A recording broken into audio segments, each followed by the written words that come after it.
Kempire is brought to you by... We have officially kicked off our Kempire After Dark, the Villain Era live experience tour. Philly, you were fantastic. We talked about so much during that show, from hot topics to Real Housewives. We covered everything. I need a 3-hour show. Unfortunately, they won't give it to us, but it's okay. It's okay. We can end up talking about all of these hot topics during the meet and greets as well. I'm coming to Atlanta on August 5th, then DC on August 22nd, then back in New York City on September 12th. So excited to meet and greet with you guys. All of the shows have meet and greets available, but the New York City show has a live stream option. So if you're around the country or around the world, you have an opportunity to experience the Kempire After Dark, the Villain Era for yourself. Head on over to the description of this podcast episode for details on how you can get tickets for when we come to Atlanta, DC, or our New York City show. I'll see you guys all in a couple of weeks. Yeah, see you guys soon. You're listening to Kempire here on the Kempire Radio Network. And we're back. Guys, let me know if you can hear me, see me, all the things. You know, we're streaming today from StreamYard. We have our special guests, Lailah Lynn and Grace Report, here in the building. But I do want to say thank you to everyone that came to the Philadelphia Kempire After Dark, the Villain Era live show on this past Thursday. Don't forget, the Kempire After Dark, the Villain Era is coming to Atlanta on August 5th. Then we're coming to DC on August 22nd. Then back here in New York City on September 12th. Meet and greets are available for all of the shows. But the New York City show has a live stream option. Ticket information will be available in the description.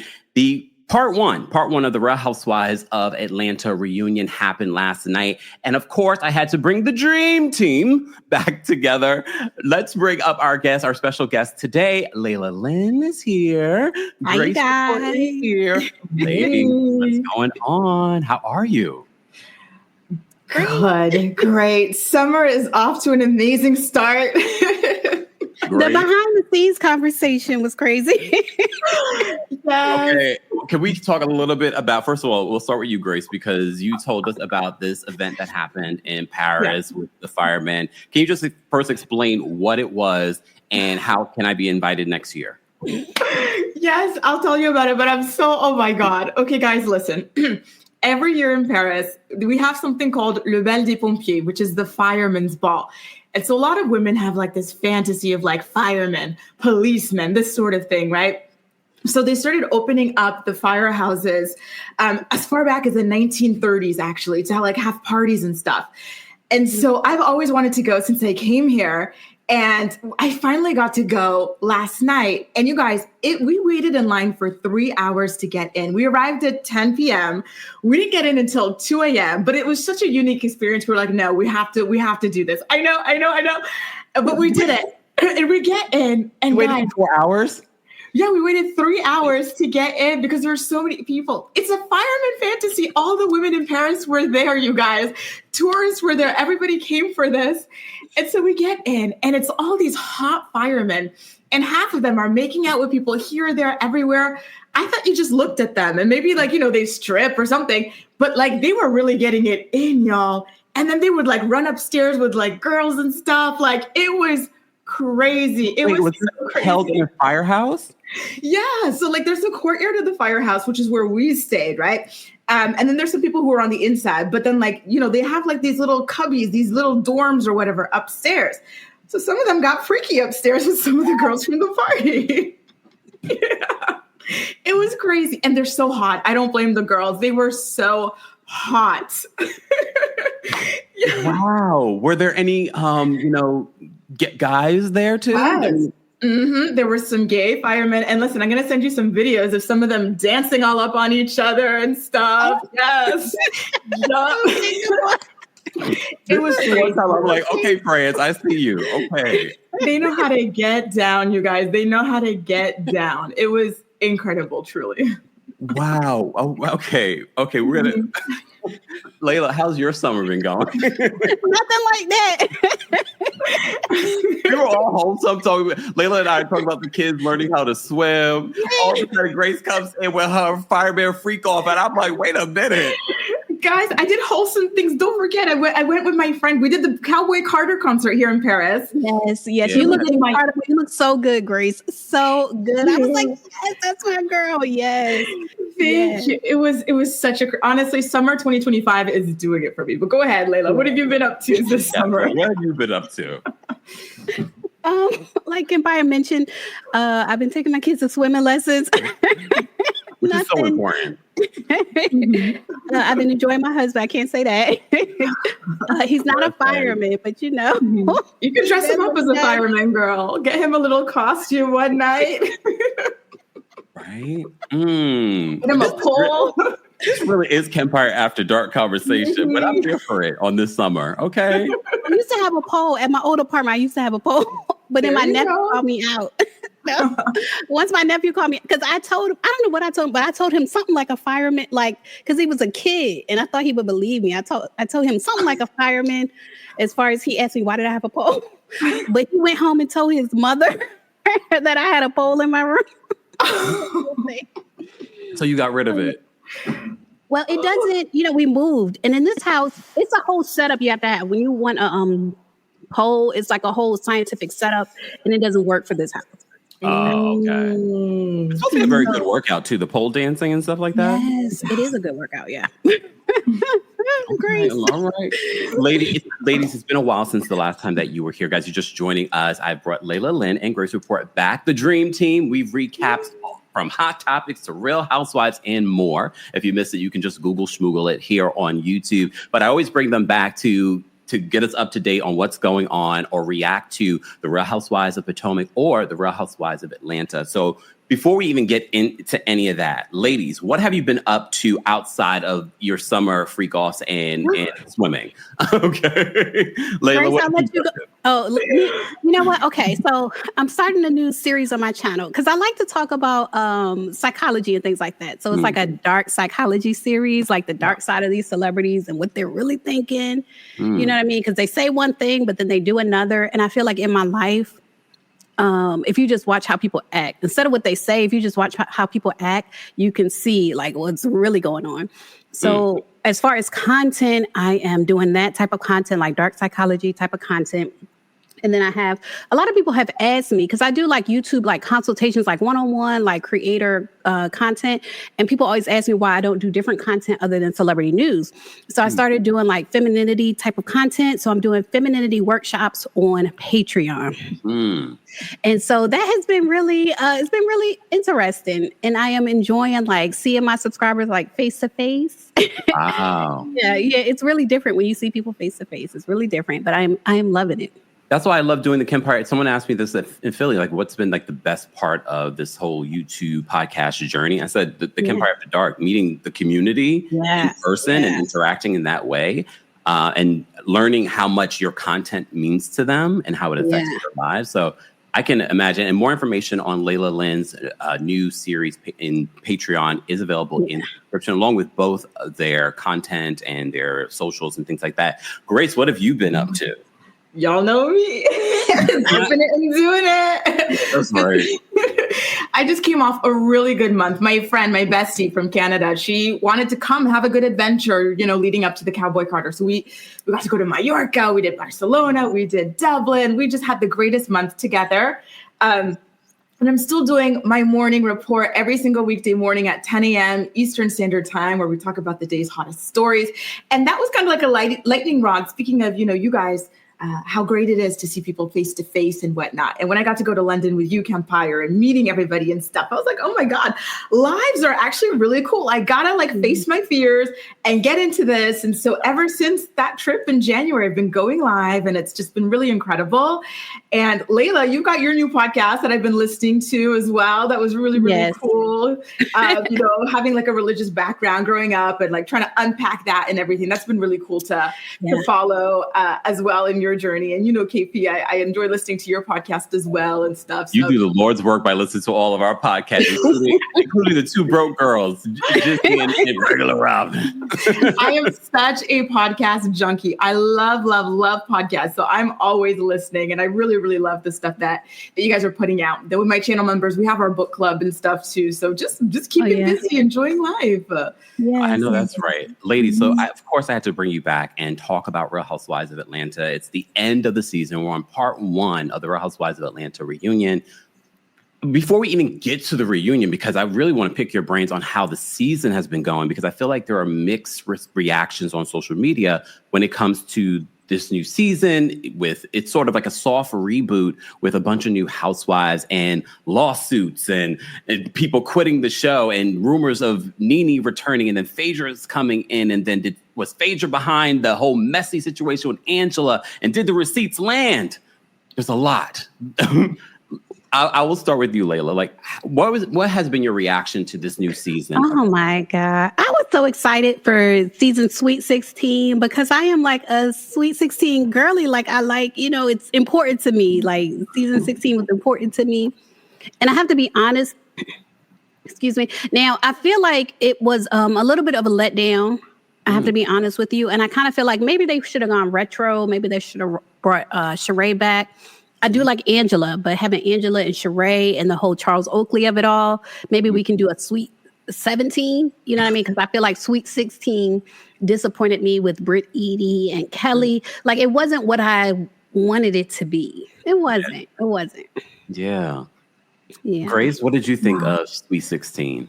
I think that's fair enough. Overall, it was a very inoffensive season for me anyway. It was one of those things where it's not something you're going to remember 2-3 years from now. And it's, good or bad. It's just what it was at the end of the day. And overall, it was a very lukewarm season. And even part 1 of their reunion, it was very lukewarm to me as well. So I was a little bit disappointed, but at least it wasn't outright terrible. So I'm going to continue giving them chances.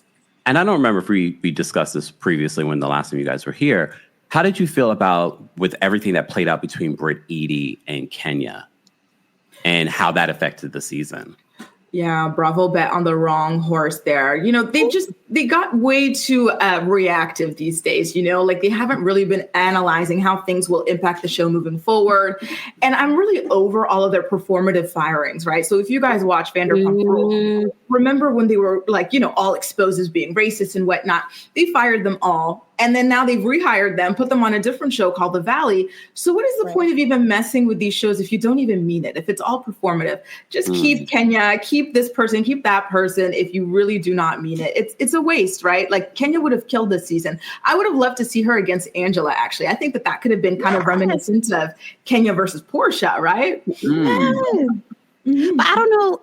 Excuse me. I'm trying to remember. I don't know if she would have went against Angela because it seems Angela seems to play both sides. And the last time she was on camera with Kenya, she was like, "Yeah, I feel you. I'm on your side." Da da da da. But then when she spoke to Britt, "Yeah, I feel you. I'm on your side." Exactly. So maybe it would have been. Maybe Kenya would have called her out, and that would have been something to watch. Yeah. I feel that. Yeah, Kenya versus Angela. But I feel like Angela. To be honest with you, I agree. Keep Angela. I think Angela definitely grew on me. This reunion was pretty interesting how it ended. But I don't know if there would have been a Kenya versus Angela, to be honest with you. I do think that she was playing both sides, maybe towards the end of the season when it was all revealed that she was sort of like playing both sides. Yeah. But it seemed as if they were forming at least she molded very well with like the OGs of the show. Yeah. And when we had that scene with them at the studio with Drew and Kenya and Cynthia, it felt reminiscent of yesteryear when it comes to Real Housewives of Atlanta. So I don't know if there would have been, you just never know, especially with certain personalities, if they would have meshed, because look, Kenya and Candy didn't mesh in the beginning and now they're like besties. Mm-hmm. True. Very true. So and I love that moment. I feel like they became besties. Remember that guy who claimed to be that lady's cousin and that thing where he knocked out, who did he hit? Was it his own cousin? Y'all remember that season? They were at the some type of resort. The season with Tootie. Yeah. They were at some type of resort, and he ended up knocking out somebody, but he hit his own cousin. I feel like that guy. Tammy, yes, Tammy. Yeah. Tammy. The Black Miley Cyrus. Yeah. I feel like that's when Kenya and Candy kind of bonded because they both saw things the same way. And I did love when Kenya and Candy linked up. I love that. I love and they're still friends. They were just hanging out at the Cowboy Carter tour. Yes, yes. That's what we love when even though maybe a show, when they first came on the show, they weren't friends, but then a real friendship can build. I love when you can see that, because I think so often right now with Real Housewives, there are a lot of people that are not friends and they're just friends for television. And people are not dumb. We can sense it. Mm-hmm. We can definitely sense it. What did you ladies think of Phaedra's return 10 days before the end of the season? Flop. It wasn't it for me. Yeah, it wasn't it for me, honestly. I think she's very scared based off of the way that she went out on the show, and she's really trying to correct and clean up her image. So we didn't really get to see the real Phaedra. Like, yeah, she made some of her little shady remarks here and there, but we didn't really get as much as we used to get out of her. I will say, though, that I really love the way that she's supporting her son in his career and fashion design and whatnot, because that was surprising to me, right? Like, she's calling him president, prince. And she's a lawyer. So I would have imagined her really pushing them towards a certain career path and being disappointed that they wanted to be designers. So I was really pleasantly surprised by that. Yeah. Layla? I've always liked the way Phaedra parented her kids. Like, when I missed Phaedra on the show, I realized it was more so the prince and the president that I missed. Like, I missed seeing her kids on the show. Like, you get attached to them. You see them being born and stuff. So I do love that she embraces her kids' journeys. And I feel like one thing I do like about him going into fashion, we don't know long term if he's going to stay in fashion, but I feel like she embraces whatever my kids want to do.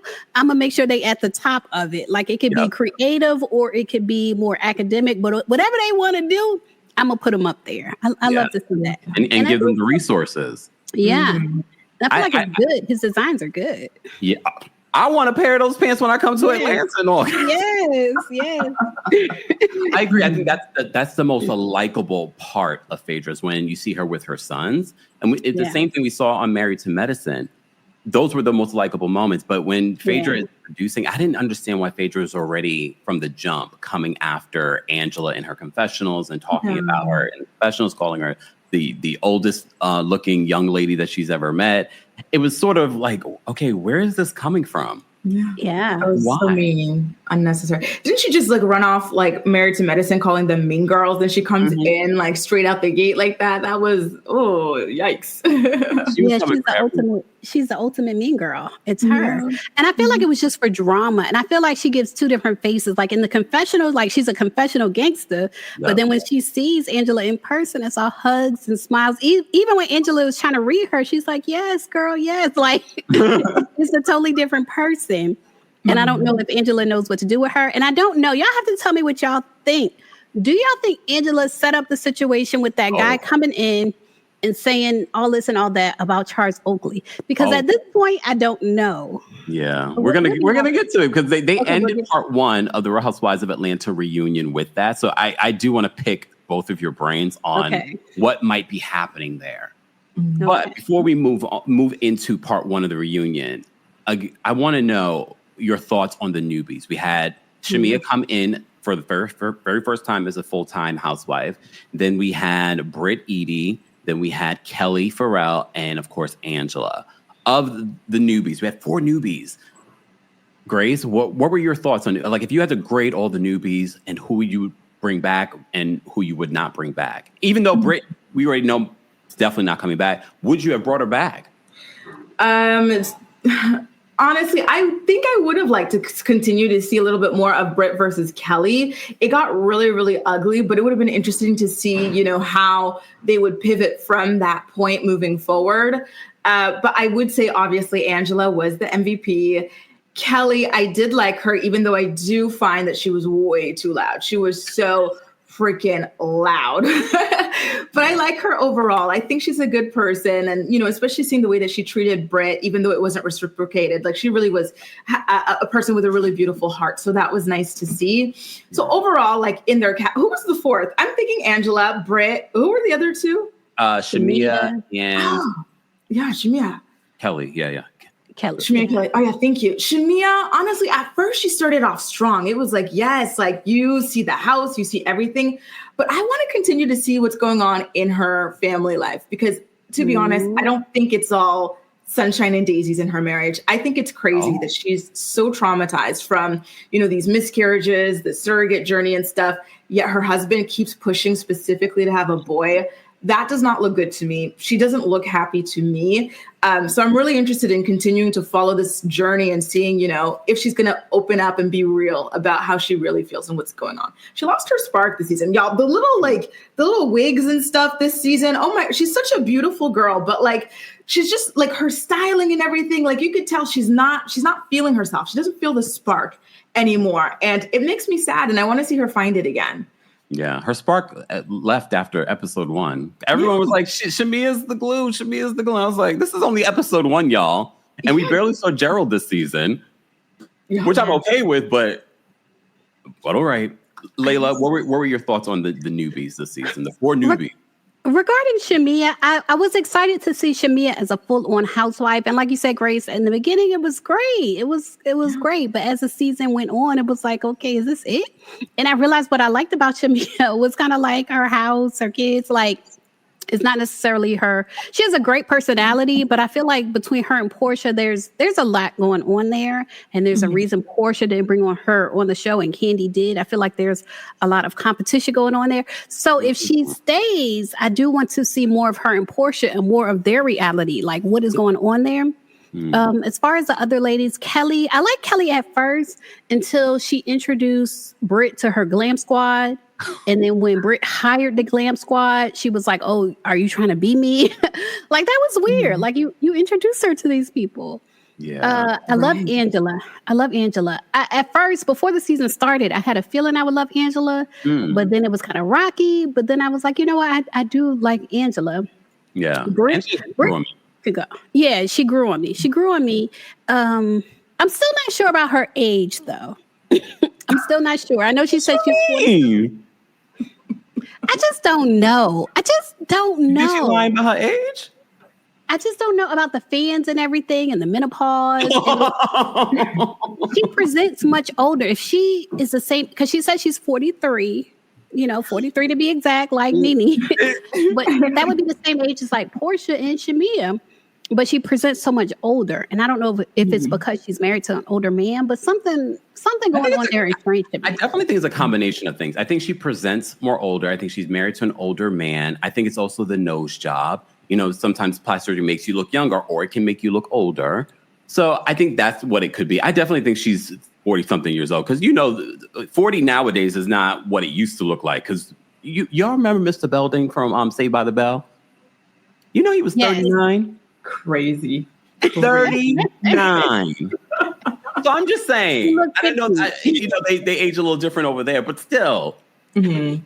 Yeah. Listen, I always say this all the time when, the older men who like the younger ladies, they are like vampires. They siphon your youth because the younger ladies do always seem older. Look at Karen with the Black Bill Gates and look at all these other younger ladies, these trophy wives. It's because, when you're younger, you don't get to dress and like look the way that your people of your age do because you're rolling around with someone much older and you feel too out of place. So you change the way you hold yourself, the way you dress, the way you do your makeup. And then like Kempire says, the nose job kind of, threw off the symmetry in her face. And then like Lailah saying the hot flash is the fan, like everything is just giving, I don't know. It is giving older, but there's nothing wrong with being older, but it is giving a bit older than she is. And it should be noted, because I do know some women that have had started going through that process of getting hot flashes and things like that in their early 40s. So it is possible. Yeah. It is possible. And I might have a brand deal for it coming up soon. That's right. Yes. Okay. I love it. We'll see. As you should. Make sure I bless you both with all the brand deals, okay? Yeah. All right. I want to move forward in regard. Oh, wait. So I want to say this about Brittany being one of the newbies. Do you think possibly the only reason why she secured her spot, because there were a few people that were contending for a newbie spot. Do you think that she got it because of the Kenya situation? Oh, like when they started filming, she was still in, like it was still a little competition to see. Remember, that's the first 3 weeks. Yeah, probably. Yeah, Kenya messed around and gave her a spot. She paid her too much attention. She should have paid her dust. Like she did that little thing, you know, about paying her dust, but in reality, she paid her too much attention. Too much. Because I also think she weaponized the whole Kenya incident, which rightfully so. I'm not saying that's a terrible thing to do, but she weaponized that and allegedly threatened legal action during filming. I think that's what secured her spot. So I'm not surprised that she's being litigious now. Yeah. Well, is she though? Because I heard she didn't pay the fee, and so that thing is dead in the water. Oh yeah. Well, she has, Bravo has not been informed. NBC Universal has not been officially informed of this lawsuit, and I don't think she can. I think she has an arbitration agreement within her contract, so I don't think she can sue. Very much like Nene tried to sue, but you know, she had to go to mediation. But all right. It seemed like mediation, it seemed like it benefited Nene. It seemed like everything worked out for her good. You know, her and Bravo or NBC Universal seemed to be getting back on the same page. So well, Nene has a leg to stand on. Do you think Britt has a leg to stand on with the network? Not at all. No. But what do y'all think when Drew said that Brittany was allegedly suing her? And then we remember when Drew had also said that she knew who was in the video with Brittany. Yes. And then come to find out that was a lie because it wasn't really real. It wasn't really Britt. And Drew was just lying for no reason. Like, what do y'all think about that? I thought that was interesting that came out at the top of the reunion because this is before we even knew that Britt was filing a lawsuit. They're mentioning this.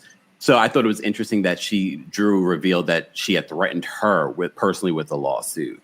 She's very litigious, but again, is she going to pay the fee to actually move forward with the lawsuit? Can she? Is she going to pay that venue for the event yet? What is it about Drew that makes everybody go after her? First of all, I was shocked she was at the end, given that she was everybody's punching bag, right? And she really held her own.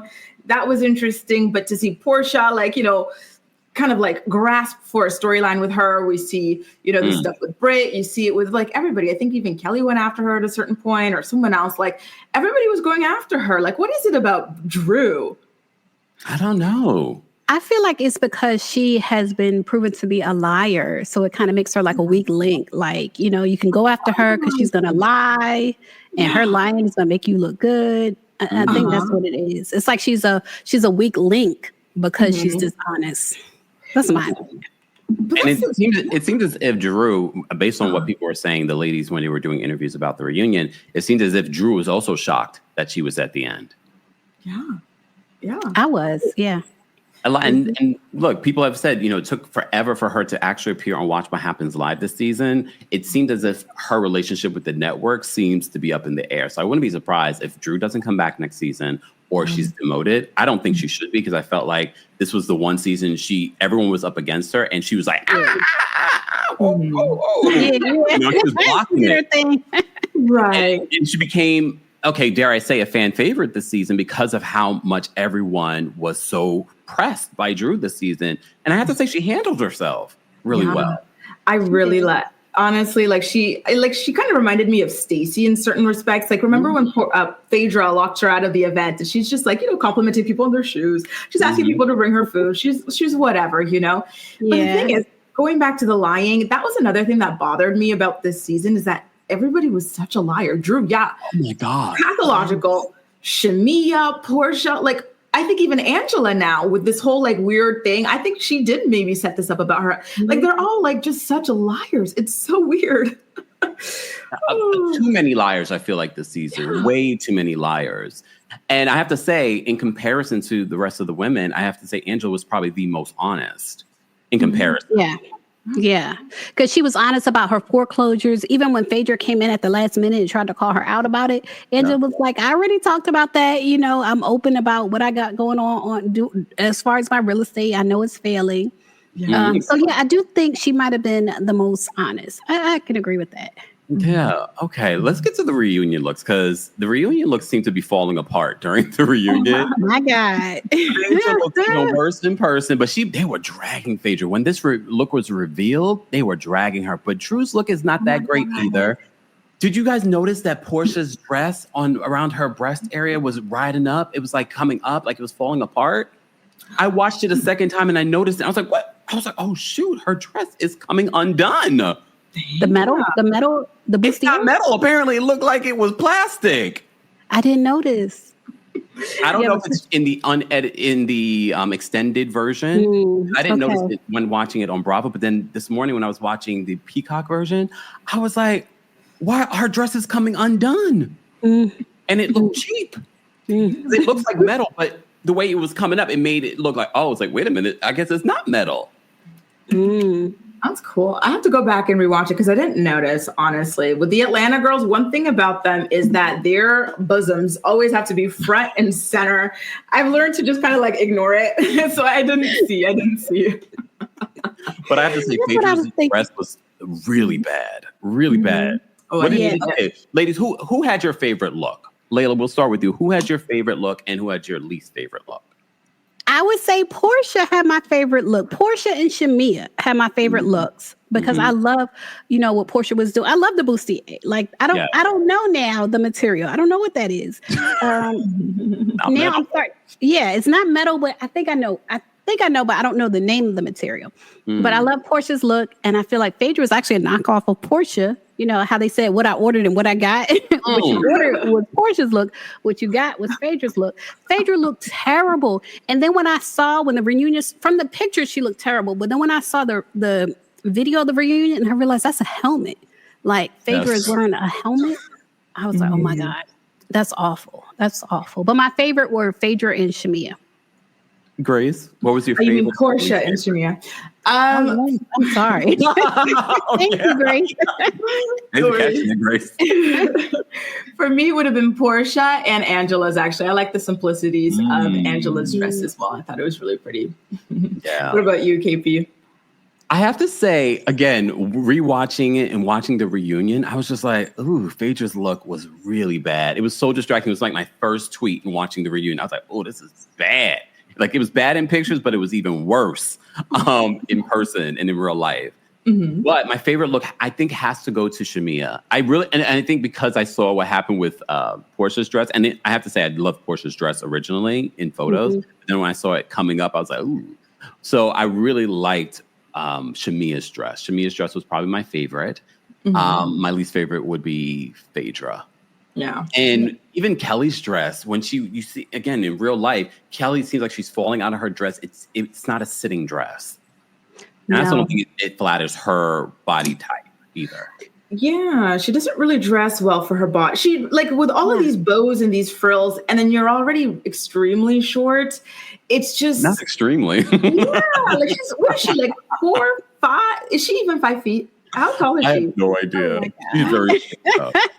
I feel like she's not even 5 foot. And I remember the worst outfit for me was when she was doing her cook-off with Charles. And then she comes in dressed like a little girl for her communion or something with these like lace sleeve with the bows, this dress with the bows in her hair. I said, oh my God, like, what are you doing? Like, this is not flattering at all. This is a mess, like. To have an entire team. It's not right. Team. But maybe this is after she fired them. Like maybe this was not Paris Shade. This is somebody else. Or maybe she stopped during the season when we see Paris. Like the entire season, her looks were. Yeah. Meanwhile, Britt was eating. I love that hoodie that she wore. She was looking really good. So I'd be mad too if I put her onto my team and I was running around looking like, Kelly, and she was running around looking like that. Like we got you get it. Yeah, I get it. Wait a minute. Kelly was like, wait a minute now. I ain't tell you to look better than me. Yeah. And she was. Yeah. She was. And I think that might have been the issue. The clothes fit her better. And then sometimes it's a mismatch. Like you have a stylist or whatever, but then people tell their stylists, their fashion stylists or their hairstylists, they tell them what to do. So sometimes you don't get the full effect of the professional stylist. And I think that's what was going on with Kelly. And the 3D, like we saw at the finale, the 3D dress, and then at the reunion, the 3D dress for her size doesn't work for her. It does not work for her size. Yeah. Not at all. Not at all. Guys, you're just joining us. We have Lailah Lynn here and Grace Report, recapping first part of the Real Housewives of Atlanta Season 16 reunion. If you haven't already, be sure to like the video. It's an easy, free way of supporting not just my channel, but other channels as well. All of Lailah Lynn and Grace Report's information and everything that they're working on is available in the description. Let's get into this reunion, though. So the ladies reacted, very top of reunion. We see they do this all the time. They're all getting ready. This time around, we didn't see Andy go to their rooms. It definitely seems as if something was happening behind the scenes that they did not reveal in regards to why they were running so late. I don't know if it's because they were hoping Britt was going to arrive, because Porsha said that she had spoke to Britt the night before. So it was kind of weird that she wasn't there. So I don't know why they were 2.5 hours late with starting the reunion. And a lot of times the reunion can go into like the late evening night. So that was really interesting. Andy was ready. Andy, the host, the executive producer, is ready. And none of the housewives are ready on stage. He was there waiting 2.5 hours. That's crazy to me. Yeah. So the women react to Britt not being there. You see Phaedra go into Britt's room. She's like, "Where's Britt?" Then she goes into to speak with Porsha. Portia's laid out. Porsha took some magnesium. Right. Porsha finds out taking magnesium will give you the bubble guts and put you to sleep. She's like, "Is that what happened?" Yeah, that was so funny to me. Like, oh, that's why Portia's so sleepy. Lord have mercy. I was like, that's hilarious. Yeah. So Drew, as we mentioned before, at the top of the reunion, everyone finally comes out. They talk about Britt not being there. And Drew reveals, like, yeah, I got a text message from her, and she threatened legal action against me. So she was hoping to talk about it because basically, I guess they're alluding that Drew was the one that gave Kenya all the information for the poster boards. I don't know where she would have gotten that information from. I don't know if we'll get to the bottom of that during the reunion, but that comes up at the very top. In the extended version, there will be some things that I will mention that you ladies may not even be aware of because I watched the extended version and I don't know where. It wasn't that much, like 5 minutes extra. But so there might be little things you're like, oh, I didn't see that. So it could be that. It could be that. Yeah. So Shamea starts, and they didn't show this. I'm pretty sure. They start off the reunion with Shamea doing a prayer. No, I didn't see that. Yeah, so that's in the extended version. So she does a prayer. Porsha then says that she wants to step to everyone with this reunion with truth. I don't know about y'all, but I laughed out loud. Yeah. Truth from Porsha, please. What did Shamea pray for? She prayed for peace amongst them, that they would have resolution, all the good stuff. Oh, okay. I thought it was nice. They started off with that, and they did a little bit of a prayer.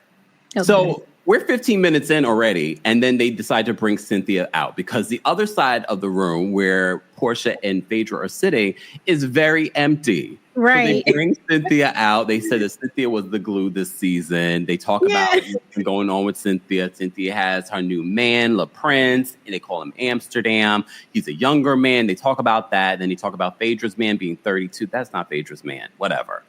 Right. Thoughts on Cynthia this season, ladies? I'll start with you, Grace. What was your reaction to Cynthia? Did Cynthia bring it for you this season as a friend of? Not really. She was, her typical self where you can kind of take it or leave it. It doesn't really, for me anyway, like I like her. I think she's a cute girl, like inside and out, but she just doesn't inspire any real strong feelings for me. I don't go, even as a friend of? Yeah. Ooh. Yeah. Yeah, I don't like, even at the reunion, what did she add to the reunion? Nothing really. She was kind of just there. And I don't know if you guys listened to her podcast with Crystal, Humble Brag, but on Humble Brag, she told us that she was going to be the one that lets us know that Britt wasn't there. We didn't see that, right? So they edited her out. Right. Like, she's a lovely girl and everything. And she did bring the bones, carry the bones when need be, but she's very to me in general. Yeah, when you look back at Real Housewives of Atlanta's friend ofs, and you have like a Marlo Hampton, I didn't love her as a full-time housewife, but as a friend of, she really brought it. Even Shamea, as a friend of, really brought it. But when you think about that and you look at what Cynthia brought this season, Cynthia was a good middle person during the season, but when you look at it like that, you're right. I'm like, did she add anything tremendous to the dynamic? Yeah. Not really. What did you think, though, Lailah?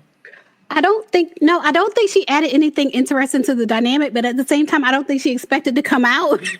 Like, she dressed as a friend of the show. I think she expected to come out later, maybe like the third episode or whatever. So I think she was kind of like, why am I here?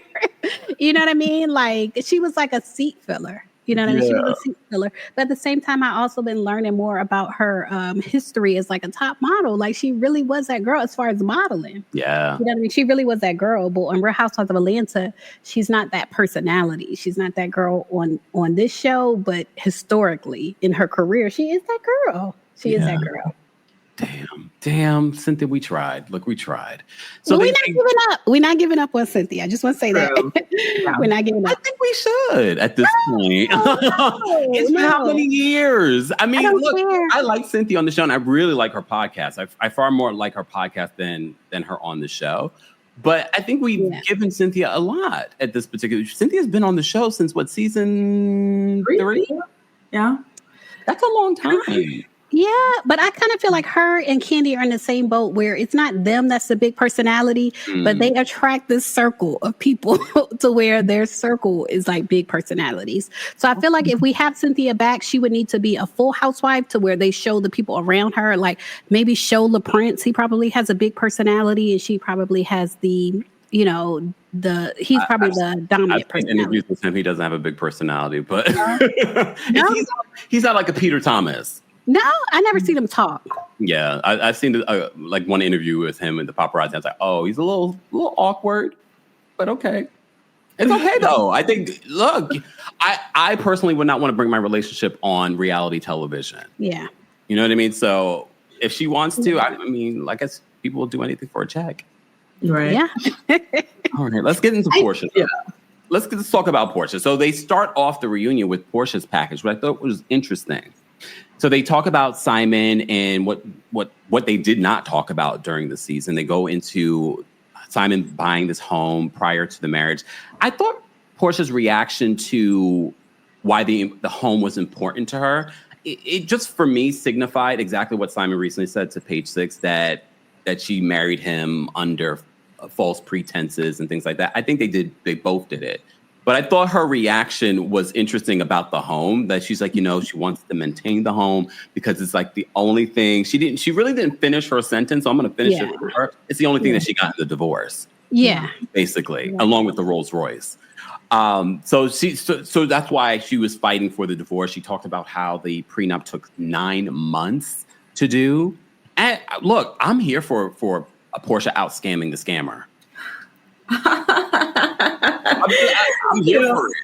Mm-hmm. I don't know about you ladies, but what did you guys think about when they were talking about her Simon storyline this season in regards to rumors that she called ice on him? She denied that. And then them talking about their divorce. I feel like she was stifling laughter. She was always stifling laughter when that sort of thing like came up about Simon, the house, the ice. Like, listen, I would not put it past her to call ice. I actually low-key do believe she called ice on that man, y'all. But and I'm kind of with you on that, Kempire. She out-scammed the scammer. But to me, like, own it. Like, be a villain about it. Don't play victim about it. Like, you were not a victim to this man. You knew he had 3-4 ex-wives before you. We saw on your spinoff that he was bragging about he had these, movers on speed dial. You knew what the game was with this man. And apparently now Shamea and her husband, they let Porsha know some things might have been a little bit strange about his finances. So, like, the victim act, like, that's what I can't stand about Porsha, is that she is a victim and whatnot. Not a victim. She's a villain. I see her as a villain, but she always has to play the role of the victim, and I can't stand it. I want her to own the fact that she's not the nicest or the whatever type. She's a very conniving person, and I think it would be really, really interesting if she did. Lailah? Okay, great. Grace. We have had so many conversations about Porsha. And I feel like Grace was the first person that pointed out to me years ago, Porsha used to be my favorite housewife. And Grace was like, really? Let's talk about who's really the villain. Yeah. Why was she your favorite housewife a long time ago, before Grace shattered your dreams? It may be superficial. I just feel like she's so pretty and she's so like fun loving and her personality pops. Yeah, I think it was like, it was just, things like that. It might have been superficial things, but I just thought seeing her go from how she was with Cordell then to her real personality, and she just seems so friendly, pretty and friendly. So maybe it was superficial. What did you think, though, during the season when Shamea and Porsha sat down for the conversation and she's like, I wish the real Porsha would show up. And then she revealed that Porsha said they would have to pay me more. What was your reaction to that? I'm not the biggest fan of Shamea. Like, the real Porsha? Yeah, I'm not the biggest fan of Shamea. I have to be honest with you. I feel like Shamea is a clout chaser. She has all this money. She has this husband at home, this huge house. She has two daughters, one who really, really needs her. And I feel like, I know it's hard having a child with special needs, but at the same time, I do feel like Shamea, like, do you have to have the spotlight? And it seems like it's her dream to have the spotlight. But I do feel like one of the reasons she latched on to Porsha, because she said on the Breakfast Club interview, okay, you feel me, Kempire, I see the faces. On the Breakfast Club, Shamea admitted that her and Porsha didn't really click until Porsha got married. But people don't understand, Porsha got, like, around the time Porsha got married is the same time the cameras came around. Like Porsha was a newlywed when she got married. When we saw her on like season 4 or 5, her marriage was very, very new. And even though her and Shamea knew each other, they were not close until the cameras came around. So I do think Shamea is a clout chaser. She always wanted to be a star. It never happened for her. It happened for the people around her. She was in a group with Carrie Hilson. Carrie Hilson popped off. You know, it never really happened for Shamea. So I feel like when the cameras came around for Porsha, that's when Shamea kind of like latched onto Porsha. So I feel like Shamea is a clout chaser. She is not my favorite person on this show. Did you see when Angela said on the after show that she felt that Shamea played the long game? She did. Yeah. She did. She's very strategic. Yep. She's very strategic. Shout out to J.I. Thank you. We've been seeing y'all's names for years. Oh, I know. Yeah. In our recap, thank you, J.I. J.I. says, Porsha is still my fave. Nothing crazy. Love you, Greg. J.I. You my fave. Yes. We appreciate J.I. I appreciate differing opinions because here's the thing. And for those for the replay crew and in the live chat, we don't mind you having a different opinion. It's all about how you share that opinion. As long as you're not being nasty or attacking us. Yes. We want to hear a different opinion because you might change our mind. Because look at Lailah loved Porsha for a very long time, but in conversation with Grace, she was like, I never saw it that way. But Grace, I'm kind of going back to the Porsha train. Are you? Well, you know what? I'm not surprised because Shamea was so bad this season. I could see why it made people empathetic to Porsha. Like there was a lot of lying. How is it that 3 different or 4 different newbies all had the same convo with you where they left feeling like you were talking poorly about your friend and you're trying to convince us it didn't happen? She got caught in so many lies. And even in her beef with Brittany, was it like nice for Brittany to bring it up on camera about how she was crying about her daughter? Then instead of going straight home, she went to Miami to go party with people. No, but still, it was a valid question. What is up with that? Like, what is real? What is fake with Shamea? And then she kind of was like not willing to admit that she might have been the matchmaker for Porsha and Shamea. There's just so many lies going on with all of them. It's crazy. We have to get to that. But I want to say in chronological order. That way we don't miss everything. But we're going to get to that because I have the screenshot because shout out to the person that reminded me a few weeks ago during one of these recaps that I had reported on it back in 2021. I was like, I did. So I had to go look at it last night and I found it. But we'll get to that in just a second. So Porsha talks about why she left the marriage. That's something that she never really talked about during the season. That was part of the reason why people said that her return was a flop. Did you guys feel like her return was a flop? Let's start with you, Lailah, since you're a Porsha stan. Yeah. Even though I don't know if I'm a stan. I just enjoy Porsha. I'm kidding. I'm just entertained. Maybe I'm entertained. I'm not a stan, but I'm entertained by Porsha. I feel like she was hired back to show like this luxurious lifestyle, her lifestyle with Simon. So if you look at it that way, yes, it was a flop. Also, if you look at her storyline, like basically her storyline was Drew.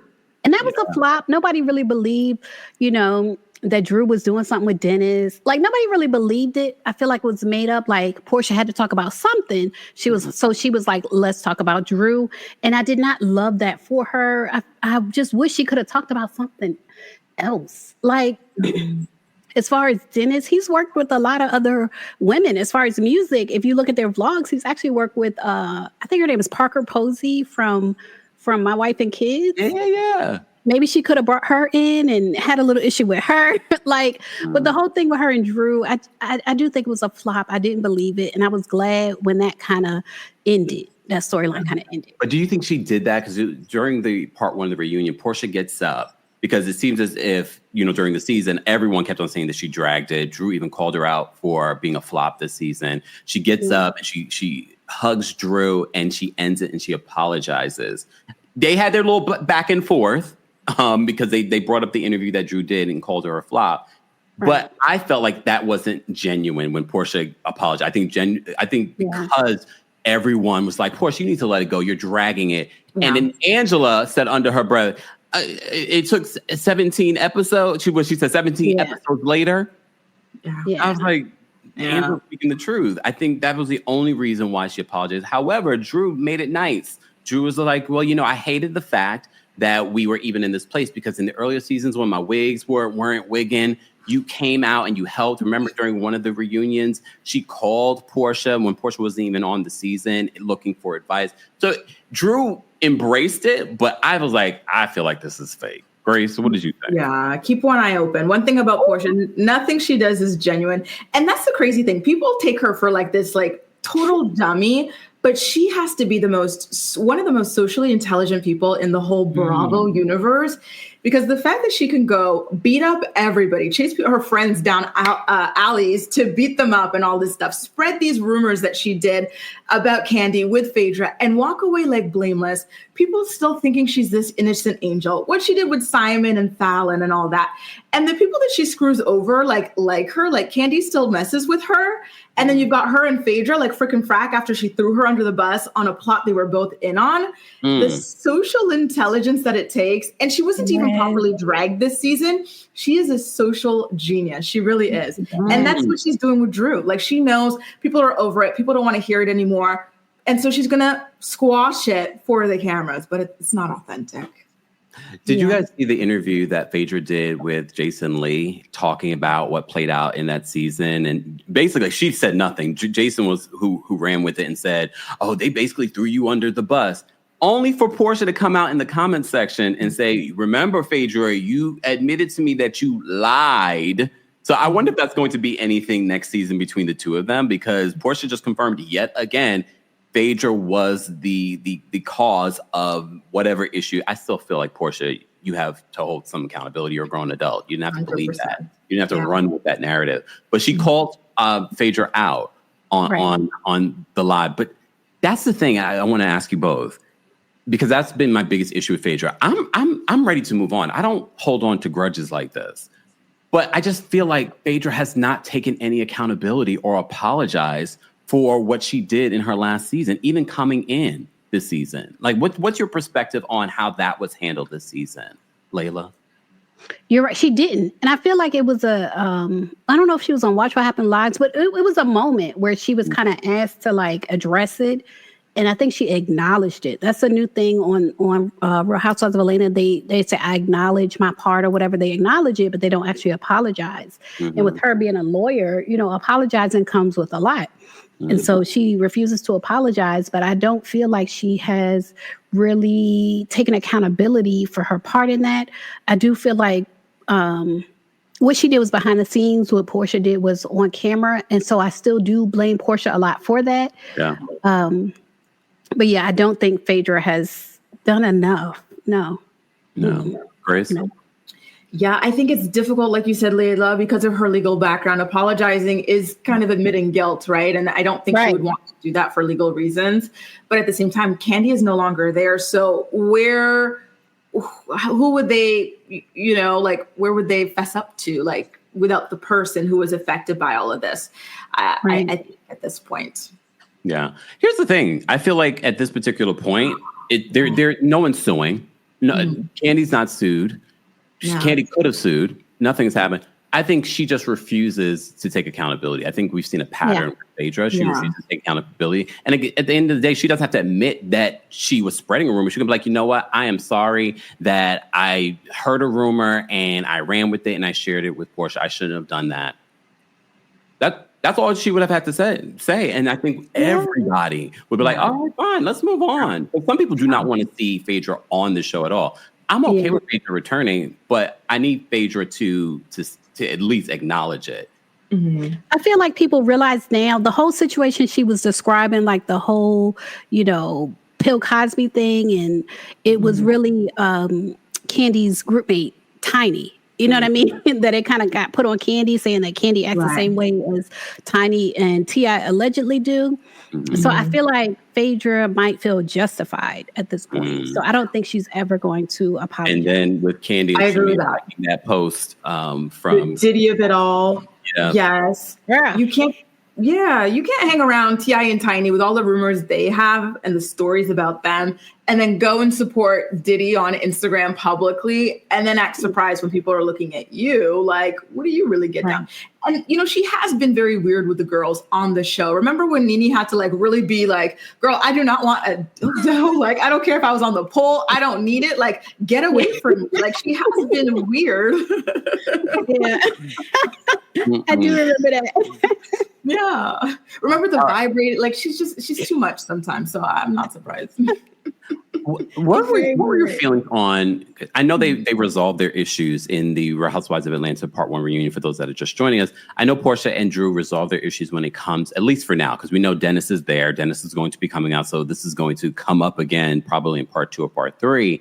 But Porsha gives Drew her flowers. She said, it was a damn good album. But you saw that Porsha was talking about there was this moment between Shamea and Drew, because Drew said, get off her lap, because Shamea had to insert herself in this conversation, and she kept on denying. I never said that you were screwing Ralph.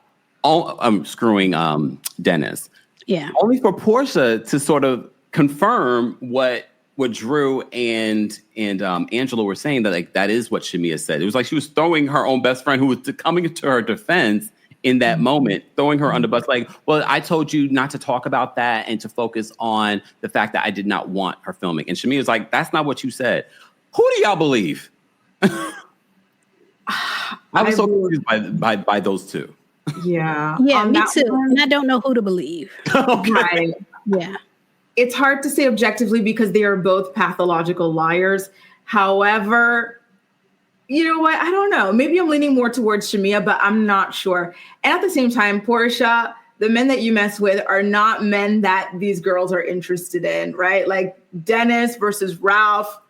Let's be serious here. No, Drew is not interested in that man. And she doesn't need to screw for beats. Like, she had a career before getting on the show. Like, she's that girl. Like, I loved her so much on The Game and everything. Like, she's that girl. Like, she's fine. She doesn't need to.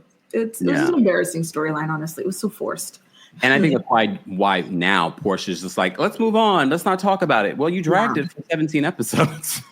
Right, exactly. And you made it your storyline. And then now you're throwing Shamea under the bus. Here's the thing, though. I will say this, because like Lailah said, I was a little confused, like who's telling the truth. I definitely think both of them are lying. And for the first time, I think we're now looking at Shamea like, oh, you're a liar too. I don't think we looked at Shamea as a liar before until this season. They're like, oh no, you're a liar too. You're just as bad as Porsha, if not worse. Birds of a feather. Oh. Birds of a feather. So we move on. For guys, if you're just joining us, I'm here with the incomparables, Lailah Lynn and Grace Report. More information on their channels and what they've been working on will be available in the description. We're talking about part 1 of the Real Housewives of Atlanta reunion. Don't forget, you can hear our live recaps and special episodes and extended versions on the Kempire podcast. So subscribe today, and don't forget to give us a 5-star review. I'm also taking this a live show on the road. I'm coming to Atlanta. Speaking of Atlanta, I'm coming to Atlanta on August 5th, then DC on August 22nd, and then I know, like, that's it. between Rumi and Beyonce. And then, of course, we're coming back to New York City on September 12th. More information on the Kempire After Dark, the Villain Era live experience will be available in the description. And again, thank you to Philly for everyone that came out to our Philly show, and to Alexander Rogers for opening up during that show. More surprises are coming for the Kempire After Dark live experience. So make sure you get your tickets today. More information will be available in the description. Let's talk about Kelly. So we have Kelly's package, and they talk about the whole issue with Kelly sharing a team. Kelly says, here's the thing with Kelly, and I'll just say that I want to hear your reaction to this, ladies. Something about Kelly and Kelly's money is funny to me. And it's been funny since the beginning. And yes, she's had lawsuits and things happen with lawsuits, but she says, I've always had a team. I've had a team even before the show. And I'm just like, are the waffles really selling like that? And again, I don't want to be counting people's coins, but something just feels fishy about the pomp and circumstance. And even Porsha at one particular point said that Kelly was just sort of doing all of that to create a storyline, hiring the bodyguard, and the husband has been speaking to Ralph. And why are we showing Ralph's YouTube channel? We don't care, production. Why are they showing? Like, we don't care about Ralph. He is corny to us. Yeah. Okay. Yeah. I've digressed. Great. Okay. What do you think about Kelly and the team and the funny money? And we get an update on her divorce. She's finalized her divorce. She had to pay her lawyer $200,000, and that's part of the reason why she couldn't pay for the unpaid rent. But she says she already started paying that out. And spring, summer, fall, we're going to get chicken and waffles somewhere. I'm sorry. I had to give the full update. I feel you. It's a lot. It makes your head spin. I do think she is successful. However, I do also believe that she lives far beyond her means, and that she's trying to, it's giving Jen Shaw almost, where you're trying to portray a certain grandiose image that makes you indispensable, that makes people really, so maybe that's why everything about her is a lot bigger. That's why she's so loud. Like, she really wants to be that girl. And this is the most amount of newbies in a new season of, I think, pretty much any Housewives show. So she really wanted to stand out from the pack. And I think that this was her way to do that. But there have been more lawsuits and stuff coming out about her since this one location or whatever. So I think that the walls are kind of caving in on her and all of these things that she's wasting money on. It's a lot. She wastes a lot of money. And it makes me nervous for her because she's a single mom of 4 children. Her ex-husband hates her guts, wants to see her suffer. So he's not going to freely give her money. In fact, he was stealing money from her. Yeah. So I really don't like seeing her go down this route. Something just feels off about the money, because it just doesn't add up for me. But again, we don't know everything, and we don't know how much money her husband had. Like you said, he took money from her. So if he's taking money from her and cleaning out their accounts, I'm just sort of like, and then you had to leave the big house that you both lived in now for the smaller town. Something's off for me. Lailah, what's your reaction to the Kelly's funny money? Like they said, something in the buttermilk is not clean. I do think her money is funny, and I don't know. I just feel like, she fronts to be on the show to look more successful than she actually is. And I'm not sure how I feel about that. If that's what you have to do to be on the show, then okay. But I want to say this. I feel like yesterday they were questioning her bodyguard. And to me, it was kind of questioning if she had went through the situation that she said she went through as far as DV with her ex-husband. And I don't like that. I don't like that when Porsha was trying to say, is he really after you and things like that? Do you really need a bodyguard? I could see coming for a person, but I don't think you should come for something that personal as DV. Yeah. And Kelly has said that the threats he's made, her ex-husband made threats in front of the judge. Yeah. And so for her to say that, I do feel like it was real. Yeah. So I don't like question it, the Diddy of it all. There's so many victims, Diddy's victims. People were questioning their credibility, but we literally have seen video footage of what Diddy did. So I don't get it. But I'm so glad you brought that up, because it's sort of like, well, question the lifestyle. We could question the lifestyle, all the glam and the her ex saying that the reason why she dresses her dog up like the way she does is because he was stolen. Put a chip in him. Right. Isn't that what people do nowadays? You put the chip in the dog and stolen? Yeah. How is it coloring the dog and making the dog look mangy doing it? For me, it's abuse. I did think that too. I was like, this is too much for a dog. I did think that too. Yeah. But I feel you, like, question other things. But as far as the situation with her ex-husband, don't get into questioning that. I felt like that was too far. We saw that play out. Yeah. It's called PETA. Beverly Hills season 2, that did not end well. And they were really questioning Taylor, right? Not good. Oh my God. Right? Oh my goodness. But let's talk about the other thing that Porsha brings up about an alliance. Did you? That was sort of like, okay, so let's get to the nitty gritty of what's been going on this season. Now, when we look back at the season, like, we understand it. This whole alliance. So apparently there was an alliance between the newbies, except Angela. Angela was not invited to this newbie alliance. Shamea then calls out Porsha and is like, well, you were also a part of this alliance. Okay, Grace, what did you think about this alleged alliance? Not alleged. There was an alliance. Yeah. And was Porsha part of it? It felt like it explained quite a bit about why they kept on nitpicking at Angela and at Drew this season. And it was really disappointing as well, because we don't want to see that. We see that with the Fox Force flunkies over on Beverly Hills, and it really ruins the show. So to hear that that's been happening in Atlanta. And then also, I kind of had whiplash about Shamea throwing Porsha under. Like, she does not like Porsha. Like, we've been saying all season, Portia's not a real friend to Shamea. She's jealous, low key. But Shamea doesn't like Porsha, and she's been showing that all reunion so far. Yeah, especially when she walked out. Y'all see the face that she gave Porsha? Yeah. And then she went to look away. Listen, what do y'all think that face was about? Because I wondered if it was because Shamea, spent all this on her glam, but Porsha came out and maybe looked better than Shamea. I wondered if it was jealousy. I think in some people's opinion. We have to remember when this is filmed. This was filmed a few weeks ago. Porsha was just blasting Shamea on social media, talking about her mother. Said, "You be careful. Your mother did something very egregious." So that's what played out in my mind. But you might be right. Maybe she's always been jealous of Porsha. I think it's something there. I think it's the fact that Porsha got the cameras. Like, Shamea always wanted to be a star, and Porsha, went about it a different way. Like, she's not a singer, but she's a reality star. And I do feel like that face was a little bit of jealousy. Like, damn, I did all of this, I could get into the psychology with you too, Lailah, because I can see that. Because when you look at it, again, we talked about this during the season when we found out a little bit more about Shamea's story and how she was on all these groups and she was doing all these things and never hit. And she's been in the Real Housewives of Atlanta circle for a long time. You've been married for almost 10 years.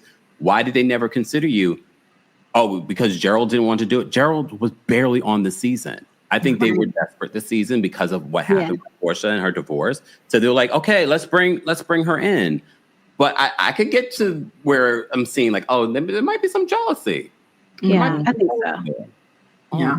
Well, remember when Porsha made her debut, the first 2 seasons of the show, do you remember how thirsty Shamea was? Like, she was the stunt queen whenever Porsha would bring her. Like, I remember her on a boat somewhere, like spreading her legs wide open and stuff. I remember her drinking the Kenya Moore hair care, the Missy Elliott line to Eva. Like, she really wanted to be on that show. So there might be something to it. I definitely think on some level, especially because she probably looks at Porsha and she's like, there's nothing special about Porsha. Yes, she's pretty, but she doesn't necessarily have a talent. I'm just speaking from Shamea's side of things, meaning like, oh, she's like, I can sing, I'm pretty, I'm smart, I could do all these different things. Yeah. And she's just sort of like, why is she this huge success on reality television and I'm not? Why does she have all this success and I don't have it? Right. Imagine having a friend like that, looking at you like that, thinking that way about you. Like, oh my God, please keep that in She ain't no bail. Crazy. Gail plays her part. You know what I'm saying? Get in where I can fit in. I might not become a billionaire, but I'm gonna be a multimillionaire being her friend. Like, play your part. Yes. Yeah, most definitely. Yes. All right. Guys, if you're just joining us, I have my friends. The Dream Team is back together to talk about part 1 of the Real Housewives of Atlanta reunion. As always, be sure to let me know how you would rate this reunion. Ladies, we normally always start our recaps off with how you would rate the episode. We didn't even do that today. I'm falling off. Let me ask you. I want to ask you two ratings. How would you rate the reunion part 1? And also, how would you rate the season overall? So I'll start with you. Grace, you have your number already? Seems like you might.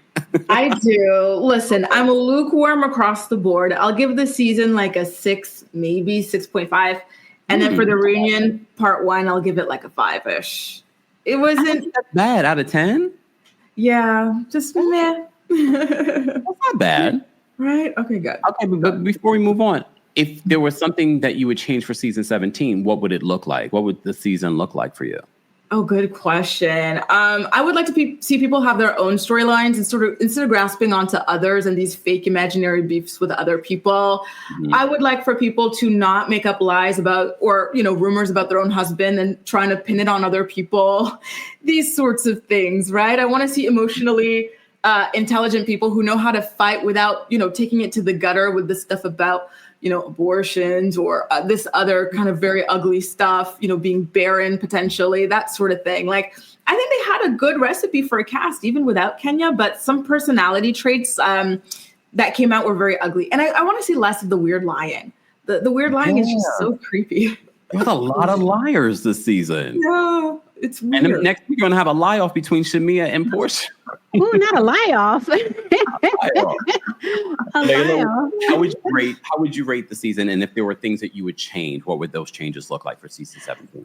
I think it would also be around a 6 for the season. Like, I was really hopeful, but the newbies didn't come through for me. I didn't like Porsha's storyline about Drew and everything. It didn't seem believable. So I would say a 6 for the season. I'm very disappointed in the season. As far as the reunion, I would say like a 7, maybe an 8. A lot of it just has to do with I like the way the ladies look.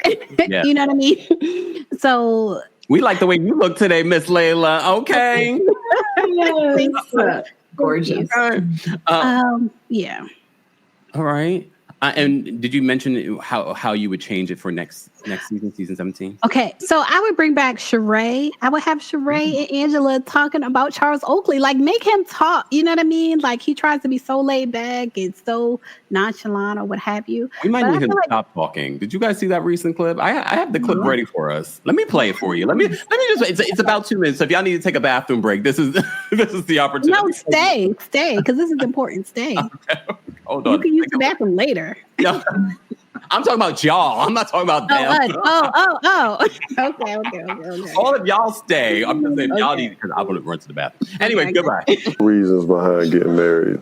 That's gonna be the $1 billion question because it wasn't even planned. We was in Vegas. We just did it. Wow. I just I don't know. I think I told somebody. I think somebody might put something in my drink that night, but I don't know. We went to the mall the next day, got a ring. I got to get a jacket. Just went to the service, got married. I went to Vegas. Oh. Took Delta. Oh, I'm hot. Oh. And, had a great time. I made a comment about the $1 billion question, and I thought I was drugged and just trying to be funny. It wasn't, some people that took it, some people didn't. So no, you're not funny. It's not funny. No, but we had, we got married. We had a good time in Vegas. Oh yeah, we planned to go to Vegas. Yeah, we planned to get married actually. Yeah, you remember that? We went to Vegas, got married. Yeah. Oh yeah, you remember that? What song did I walk down the aisle on? Luther. Oh, you remember that? Yeah. Oh, I didn't know if you remembered all this. Yeah, I remember. Oh, do you remember asking me to get married? Huh? Last year. Do you remember? Yes. You do. I don't know if someone who was drunk will remember that. Drug? Yeah. You said we went going to get there. I said I was trying to be funny with the It wasn't funny. Yeah, well. It wasn't funny. I'm not a comedian, so. You're not Red Fox, no. Red Fox, okay. Eddie Murphy, no. Okay. None of that. Yeah. Well. It's hard out here in these streets. Yeah, we married, so that's what, Yeah, 8 years. Yeah. You lock the door every night, right? Make sure everybody in the house, right? Yeah, try to always look at the door. Make sure it's locked. But, you're banned from podcasts. I'm banned from Madison Square Garden, so. You're banned from answering any questions about Vegas. Vegas. Okay. Yeah. But I'm banned. You're banned, but Okay. you can tell the whole truth and nothing but the truth. July 29th, banned. Our YouTube channel will be released. You're excited? Yeah. You gonna tell the whole truth about how we got They married? can see everything. You gonna tell the whole truth? There's nothing but the truth. You gonna let them know real men do cry? I'm gonna let them know the truth. And it wasn't no drugs. All right, y'all. We'll see you July 29th, banned. Subscribe.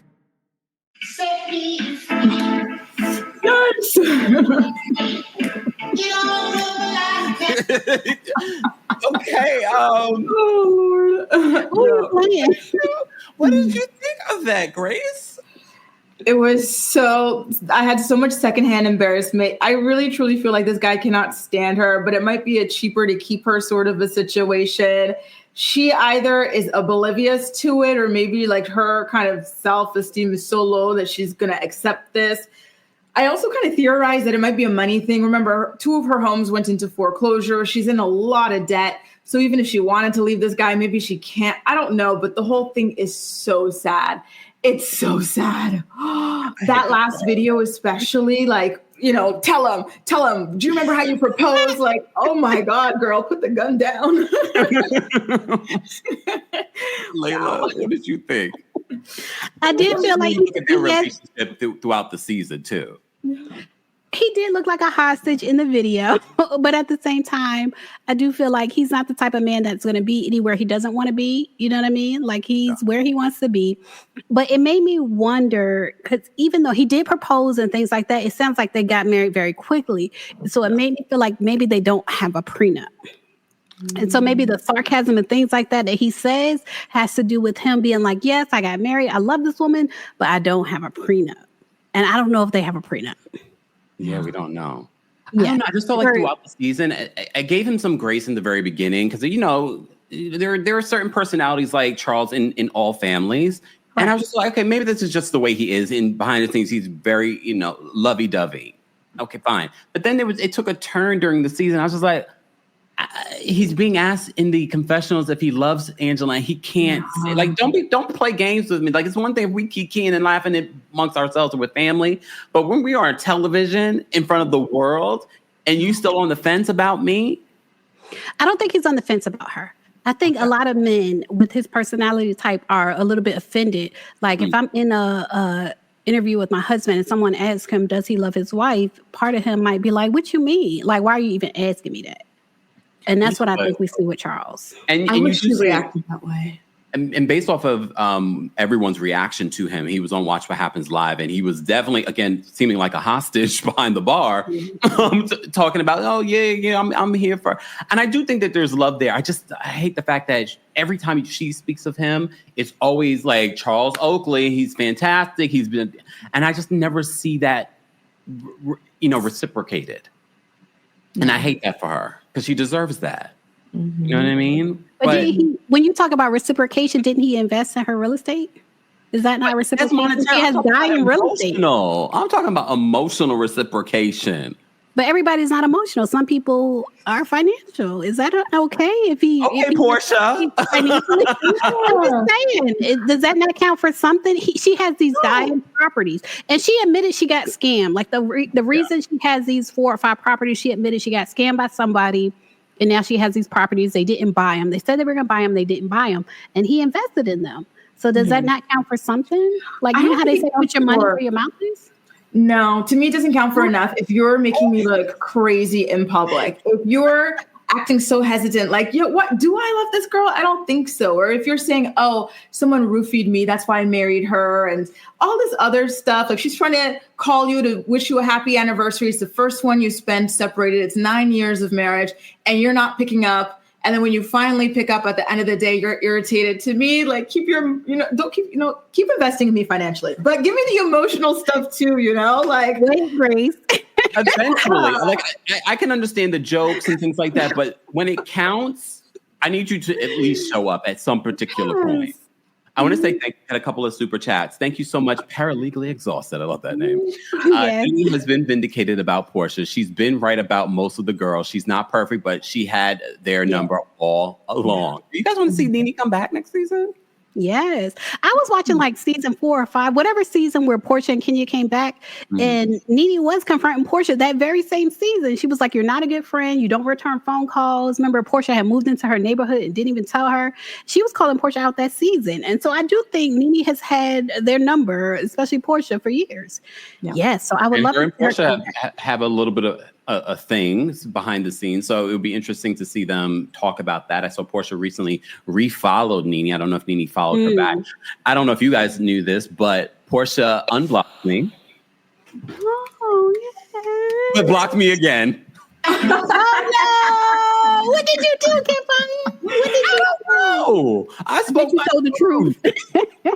I spoke the truth. I was rooting for her with the whole Simon of it all. I had her back when Simon said that he got scammed. I said, no, he didn't. He scammed her too. Yeah, it's mutual. Yeah. But it's okay. I expected it. As soon as she unblocked me, I was like, production probably told her to unblock me because production watches. Hey, production. Hey, Glenda. Hey, Lorraine. Ariana, thank you so much for being a member for 25 months. She said, 25 months? Yay, this is not Big Brother. I hate alliances on Housewives. Yeah. I love me some Big Brother, though. J.I., thank you so much for another super chat. J.I. says, I don't believe Porsha was in on the alliance since Kelly kept attacking Porsha all season. That's a good point. I think Shamea just threw Porsha in to attack her. I can't trust Shamea anymore. I have trust issues with Shamea. Same here. And you know what? That was a really good point, J.I., because it is true. Kelly came like that, her first interaction with Porsha. But that makes Shamea like all the weirder. Why would you do that to your best friend, right? Just throw her into something that she maybe wasn't involved in. Even if you don't like the person, like to me, lying completely like that about a person to make them look bad is like just a big no-no. Like that's weird. They are not best friends. Yeah. They are not best friends. Shamea calls her followers best friends. You know, that's her little thing. Bestie, my best friend. And I feel like people have done this to me to where I had a friend that used to call me her best friend because she wanted to ask me for money, basically. And so that best friend term, if it's not really your best friend, you got to watch when people start calling you best. Overuse it. Yeah. Bestie and big sis. I want to talk about this Shamea and Porsha though, because there was a lie that happened during this part 1 of the reunion when it comes to whether or not Shamea was the one to introduce Porsha to Simon. And Shamea, during the reunion, denied it. And Angela was like, no, I'm pretty sure you said in Nashville that you introduced, and then they replay it, what she says. She was like, I was there. But shout out to the call. I think it was Keith who called in a couple of weeks ago and reminded me that I was the one who did a report back in May of 2021, where in the comments section, we see Shamea and Porsha celebrating this new relationship with Simon. And I have the screenshot here. You see Porsha say, I'm going to stick beside him. Ugh. Look. Then we see Shamea say, up and mother loving stuck. And then she responds to Shamea saying, thank you, bestie. Best matchmaker ever. Apparently, production didn't have that screenshot, but we did. Okay, Lailah, thoughts on who's lying here? Like, what's happening here? Why is Shamea lying? I remember covering this and feeling like it was a lie. I felt like Porsha was saying Shamea introduced them to kind of like take the heat off of her. Like, you know, if you want to be on the show with me, bestie, we're going to share this heat. You introduced me. And he said that last night. Yeah, but I felt like it was a lie. Ever since Porsha said that, I felt like it was a lie. I never believed that Shamea introduced them. I believe this, first of all, this goes way back. I believe that there was some DM situations, like they introduced themselves to each other. But also, I feel like even before the show, Porsha knew that man. I remember doing a video on like body language when it was Porsha's sister Lauren, and what's the girl's name? Which one? The girl with the Fallon, the wife. No. Oh no, it was a girl that used to be on the show. She was a friend of Nene. She was marrying somebody named Paul. Tanya. Tanya time. Felt like Tanya, but it's Tanya. Tanya, right. And it was Porsha, Lauren, and Tanya, and they were introducing themselves to Simon, but by their body language, everybody was closed off. Like Porsha's sister literally was like covering herself, but Porsha was wide open when she met Simon just by body language. And I was like, Porsha knows this man.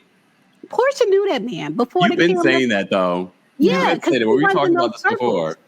I can't say I blame her. It's a long story, but she runs in those circles. She knew that man even before the show. Mm-hmm.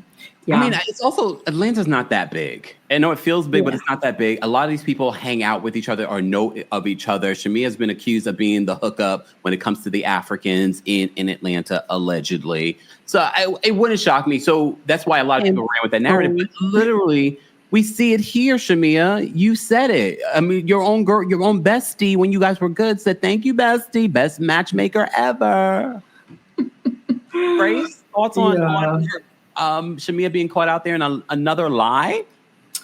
Yeah, honestly, I think at this point they now know, if it was a marriage that lasted, for example, Housewives of Beverly Hills, Eileen, her relationship with her husband started off as an affair, but they've been together so long, it's like, whatever, right? But in this case, for all of that to blow up in your face, especially so badly, they're both embarrassed about it, and they both want to distance themselves, and they both dislike each other. They don't care who they have to throw under the bus about this, so let them fight. Well, I have to say, part one of the Housewives of Atlanta reunion was very revealing in regards to Shamea. And I think although people said that Shamea was Shamea referred to herself as the glue. But after episode one, I just felt like it was completely downhill for Shamea. But this reunion, I didn't think we could get any lower for Shamea. Poor thing. Why do you say that? What was like her low point for you that made you feel that way? This being caught in another lie. I was like, oh my God, another lie? Yeah. I never really looked at Shamea as a liar until this season. And then this reunion just confirmed it for me.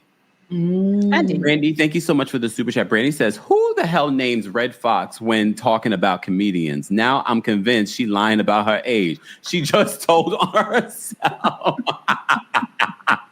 That's funny. I put it together. I put the context clues together. Maybe she's representing men that her husband understands. Oh my God. Some people do have old souls. But again, if I was to say my favorite comedian, I'm not going to Red Fox. And we are age equivalent, me and Angela. So I'm not going to Red Fox. Like who? Okay, Lailah, who is your favorite comedian? Listen, I'm glad you asked. Y'all see where it says celebrity news and nostalgia? Can I underline nostalgia? So I have a whole series. I have videos I haven't published yet, but I've written videos about Jamie Foxx and Red Fox. You know what I mean? How Jamie Foxx, he's a fan of Red Fox. That's why he named himself Jamie Foxx. And so I feel like when she name dropped Red Fox, it was for her older husband. You know what I mean? Like she knows she's with an older man. She has to name drop a man that he is familiar with. So she name dropped Red Fox. And Red Fox was that guy. Sanford and Son was that show. Like, come on now. Even if you were I don't think I would be saying Red Fox myself. I feel like he's a legend. I know he is. I'm 43, to be exact. I'm 43. Oh, damn. Happy birthday. Congratulations. Happy birthday. I don't even know who Red Fox is, to be honest with you. You are the youngest of us. You are the youngest. Yes, Grace. Your favorite comedian, Grace. Yeah. But I do know Bernie Mac. I would have said Dave Chappelle and Bernie Mac, I think I would have said personally. I really like those two guys. I can't with y'all today. Queen, thank you so much for this super chat. Queen says, now that the season's over, I think Shamea used this show to get revenge or comeuppance on Porsha for all the years Porsha treated her like crap. It's weird. Address it in the moment or let it rock. I think she didn't use this as a way to get back at Porsha. I think she finally was like, I'm going to launch my music career. I'm going to finally be the it girl. Very much like what you were saying, Lailah, a clout chaser. I think she thought this was going to be her moment. And again, when you have ill intentions, this is what happens. It falls out this way. So what do you think as far as this being her moment, but then Drew's album kind of outshining hers? Jealousy. You saw the little side comments that she made about Drew and Drew's music and Drew's singing. But Drew has a project out. Drew sounds fantastic. I love her project. Jealousy. Oh, jealousy. Remember that man from the airport? He was losing it. He was jealousy. Yeah. Like that. Poor Shamea. Can't catch a break. No, Forever G, thank you so much for the super chat. Are y'all going to the Brandy and Monica concert? Oh, I would love to go. I'm going. And then Kelly Rowland is Brandy and Monica, but let's not forget Kelly Rowland. We can't. That's my girl. I love me some love Kelly. That's your wife. They're not coming here, so I'm not going. But it sounds like a really, really good time. I'm trying to manifest a European tour, because then I'm going to definitely get tickets for the European tour, and I'm going to come. So maybe I'll come to Paris when we go together. Let's do it. Evergy, thank you so much for the super chat. Guys, you can also support the channel just by liking the video and going to subscribe to our friends Lailah Lynn and Grace Report's channels as well, and supporting them. We're going to remind you what they've been working on in just a second. Forever G says, Porsha probably low-key blames Shamea for where she is right now. She like, girl, don't steal my show like your mama stole my mama's daycare. I heard that wasn't true. Hopefully we'll get to the bottom of it in this reunion. But for those that are just joining us, I'm here with our friends Lailah Lynn and Grace Report. Make sure you're following their channels. Lailah, let people know what's coming up for you on your channel. Well, I'm doing dark psychology. I have a video that just released at 9 a.m. talking about Columbus Short and his, relationships with women, which have been brutal. He makes it about race. A lot of people want to blame Black women for things that don't have to deal with Black women. They have to deal with you. And so I had that come out at 9. At 12, we're talking about Tyler Perry and the dark psychology of Tyler Perry. So I'm doing a series on dark psychology, and then I'm also doing a Patreon on feminine communication, which is a skill set. If you want to learn how to communicate more in a feminine energy, I have that in my my Patreon, because I feel like when we talk about femininity, a lot of people feel like it's all about their looks, but it's not just about looks; it's also about how you communicate. Most definitely. And mods, if we can post the link to Lailah's new video in the live chat, that'd be greatly appreciated. But of course, all of Lailah's information, including her new Patreon, is available in the description. Grace, what's coming up for you, the host of the Morning Report? Yes. The Morning Report, y'all. I'm really having a great time. Shout out to my co-reporters who are here. I have some of my Morning Report regulars here as well. So shout out to you guys. Every single weekday morning at 10 a.m. Eastern Standard Time, where we talk about the day's hottest stories. And with my channel members, we do our book reviews of things that the reality stars that we cover, the books that they release, their biographies and whatnot, which is really exciting. Yes. And again, more information on Grace will be available in the description. Guys, don't forget to like the video. It's easy and free. We're going to end this conversation by talking about how the Real Housewives of Atlanta season 16 reunion part 1 ended. And that was with Angela and her receipts. So, of course, this season, one of the major storylines that ended the season was Marcus, Messy Marcus, who's on a list. What list? A no-fly? Oh, no, not a no-fly list. You can go to your schools. Oh, yeah, that's right. I didn't know that. You have bigger issues to fry than to come on reality television. I don't know why you would do that to yourself, but here we are. So Messy Marcus, as you know, during the season, went to Kelly's event and said that Charles comes to his restaurant, Charles is cheating. It did a toast, and to Angela being cheated on by Charles. He comes at the end of the season finale, saying that Phaedra is the one who put him up to it. Since then, he's been on social media. His friend has been on social media. Okay, so they addressed this at the end of the reunion. So Angela defends herself and she reveals her receipts. I feel like her receipts fell flat, but I want to hear your thoughts. I will start with Lailah. I want to hear your thoughts on this. First of all, playing out during the season, and then what happens at the reunion. I kind of wanted to start with Grace because I'm still trying to get a grip. I can't understand.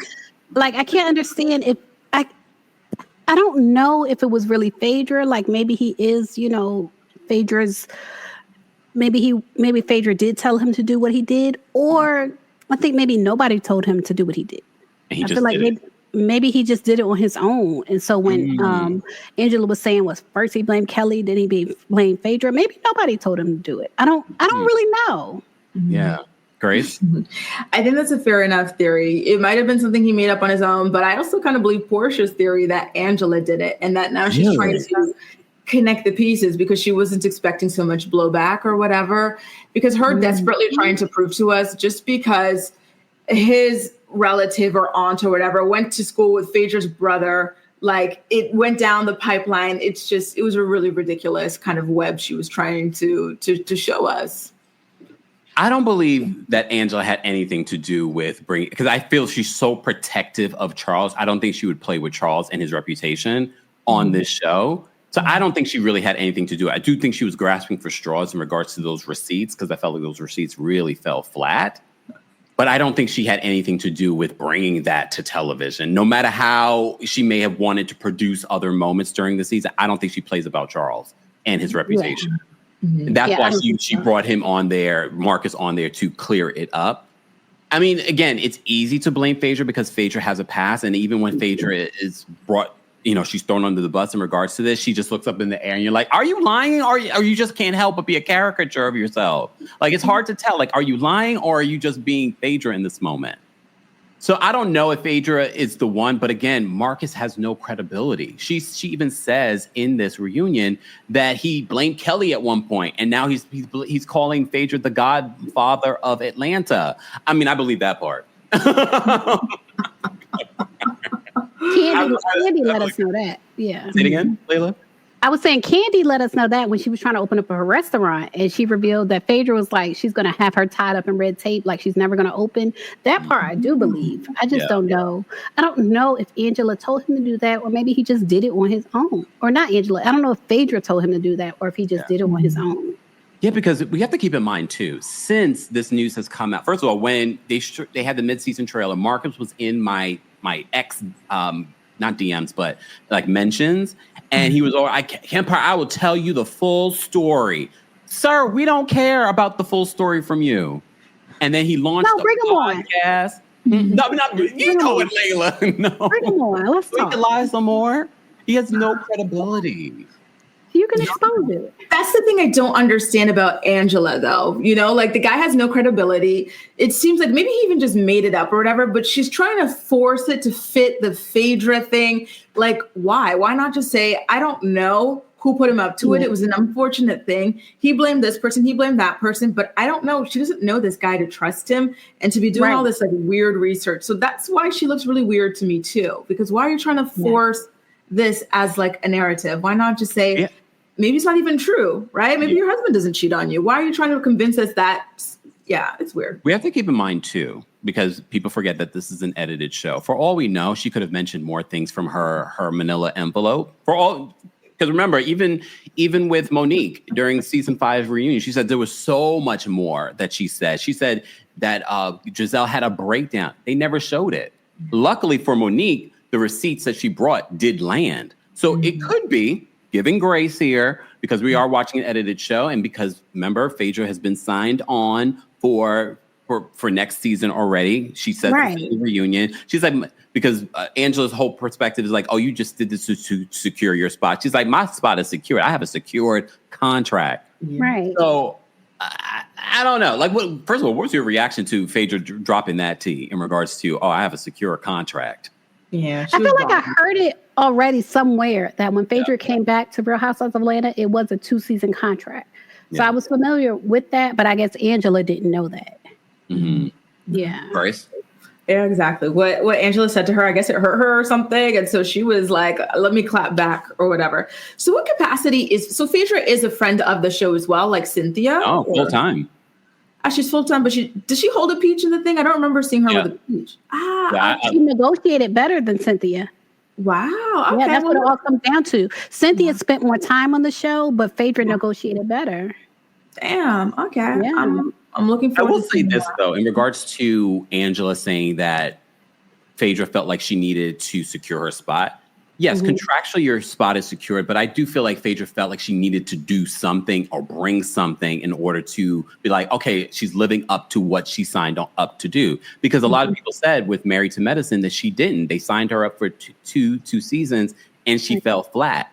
So it wouldn't shock me in negotiations. She was like, I'll bring it, I'll do this, I'll do that. So I got where Angela was saying like she needed to secure her spot. Yes, you have a contract. But contracts can be renegotiated. They could be like pay you out of your contract. So I do feel like she felt like if in order for me to stay beyond season 17, I need to show up. Yeah. However, again, I don't feel like Angela's receipts landed, at least what they showed on the show. So do you think Phaedra is guilty of hiring that man, Marcus? Yes or no? Kempire. Twerking on the fence. Right. No. Originally, I will say this. Originally, I believed it because it's Phaedra. And especially when Phaedra responded immediately to jump into the foreclosure, I was like, oh, so were you doing research on her? Mm-hmm. Were you already gathering receipts on her? So then I was like, okay. But again, we have to remember who's bringing this information. And I hate the fact that Angela and Drew even sat down with Marcus and filmed with Marcus. Like, why are you giving these guys a platform? And if they already were blaming other people, they have no credibility. So at this particular point, I don't know. I mean, I'm not saying that Phaedra is not opposed to doing something like this. And even her reaction in that moment, looking up and like, what you looking for? You looking for the truth up there? Like, what are you looking for? This is something when it comes to body language, not just body language, but just simple things. Like when somebody, let's say you didn't do something and somebody accuses you of doing it, the first thing you say is, no, I didn't do that. And Phaedra never says no. She always says, why would I do that? It's always why. It's a logical interview too. She never just says, no, that wasn't me.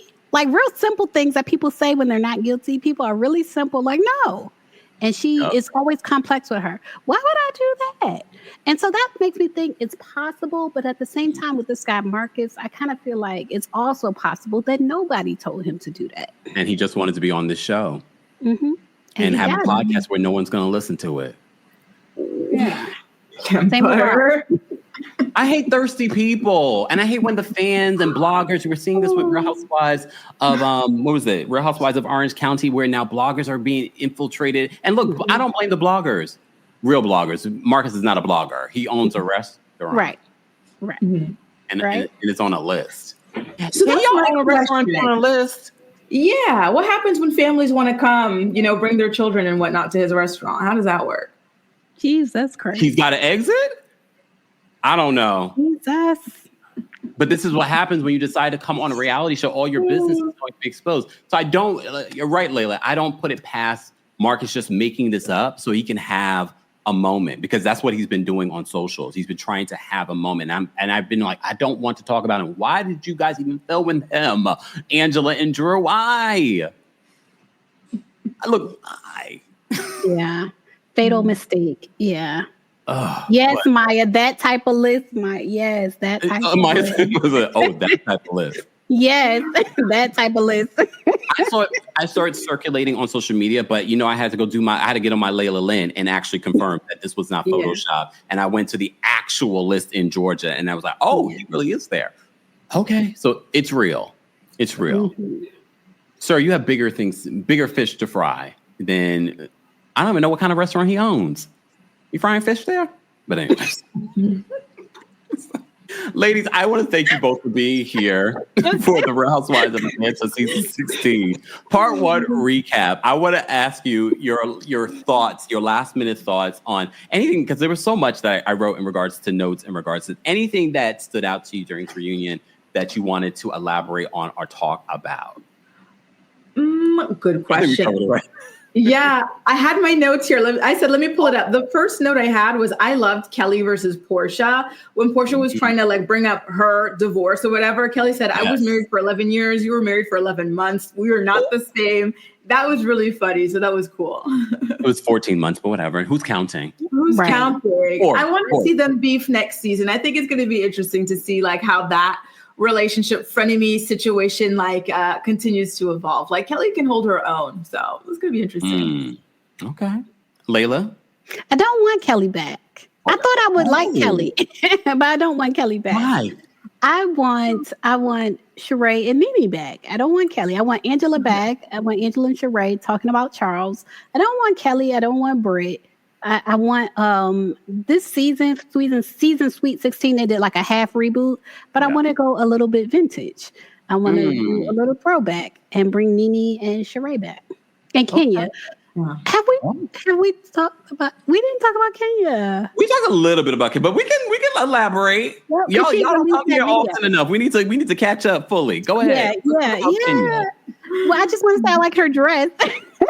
Because people were wondering what would Kenya and Britt, because Kenya and Britt are both fashionable, what would they have worn to the reunion? I feel like Kenya showed us maybe what she would have worn in her vlog with Florence.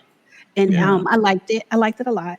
I'm liking Kenya's YouTube channel too.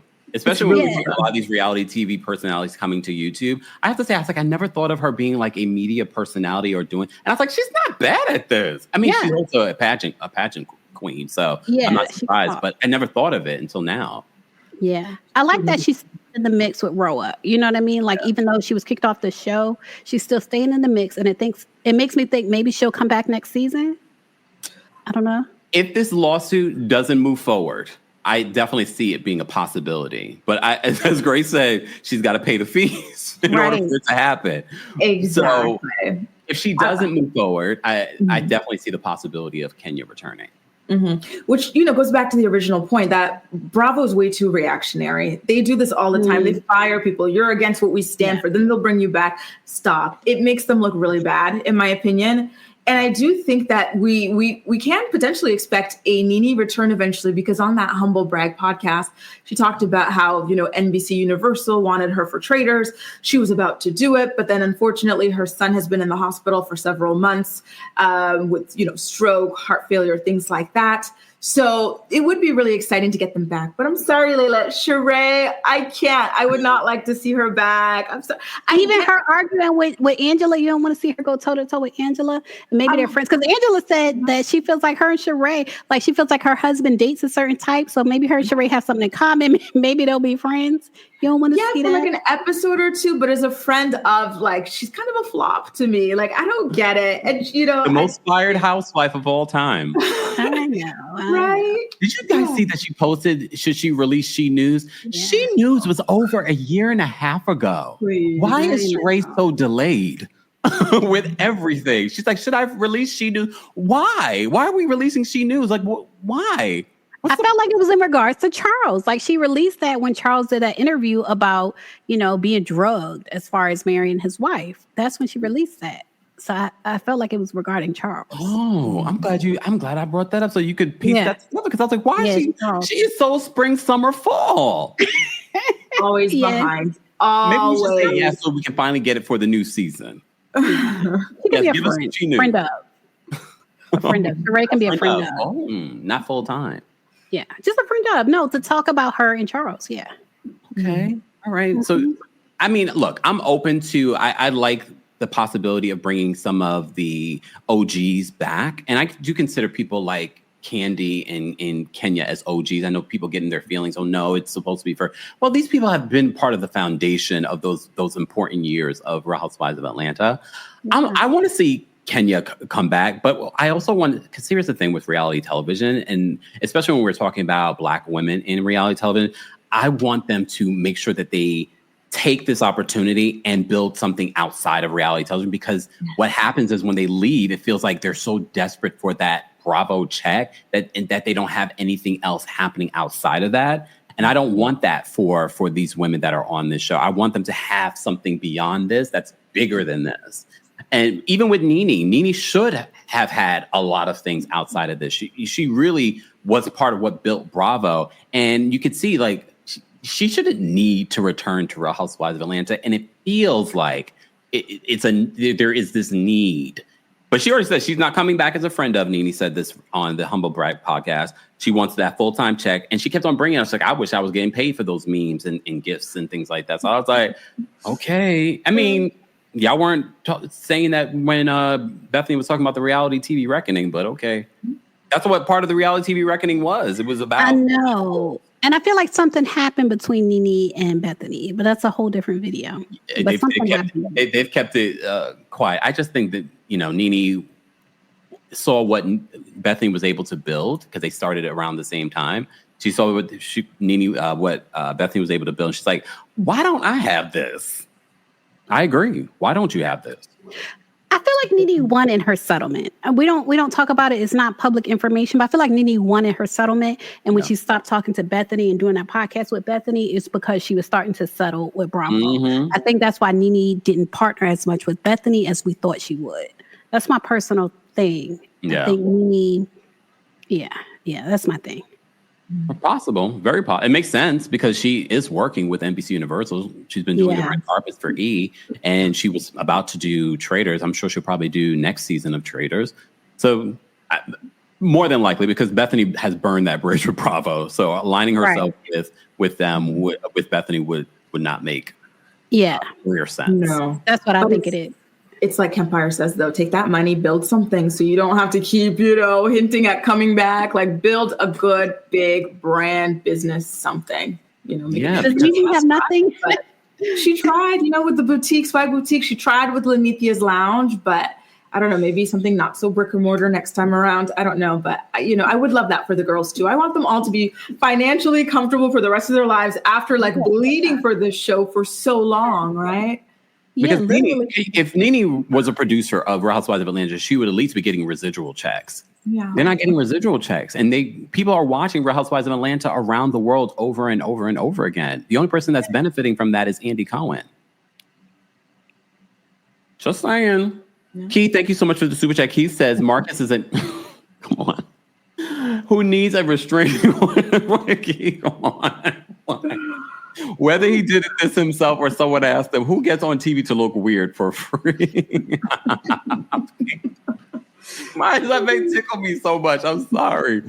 Thank you so much for the super chat, Keith. Heather, thank you so much for being a member for 15 months. She says, Shamea and hubby never have deep combos trophy. Yeah. I'm surprised she's been at it for 10 years now. Yeah. She has a job to do. I feel like it's a trophy wife. Yes, she's beautiful. She's magnetic. Her personality is magnetic. But also, she has more kids. She has to give him a son. She has a job to do. Oh, damn. And look, everyone gets, and we've talked about this before, everyone gets married for different reasons. We were just talking about that with Porsha and Simon. She got married for whatever reason. He got married to her for whatever reason. I don't judge people that get married for money, career, whatever it may be, as long as everyone is on the same page. Yeah, if you agree, you agree. Yeah. I don't want it to be a situation where you're being manipulated or something like that, even though that's what Simon claims. He was manipulated. No. If he was manipulated, he wouldn't have put his own house that he purchased before he met Porsha as marital property in the prenup. He wouldn't have done that. He did that because he was a gold digger. He wanted Porsha. He wanted the fame. He wanted Porsha and everything that comes with Porsha. So he was not manipulated. He just got played. That's all. He got played because that's the thing. He's so used to being the player. Yeah. And this is the one time he got played. I love and that. And what Porsha and her mom said, divine alignment. Divine alignment. And you saw, now all of a sudden, before he was talking about contesting all the finalization of their divorce settlement, and now he's on social media happy that he's now single and divorced. Okay, Simon, and deported. Don't forget about the deported part, Simon. So what happens now? Will he ever try again to go back into the U.S. or is he too infamous now? He wants to sit down with Donnie. You didn't see that? He said he wants to sit down with Donnie. Him and Joe Giudice want to sit down with Donnie and see if he can come back. Mind you, this man has been deported before. This is his second deportation.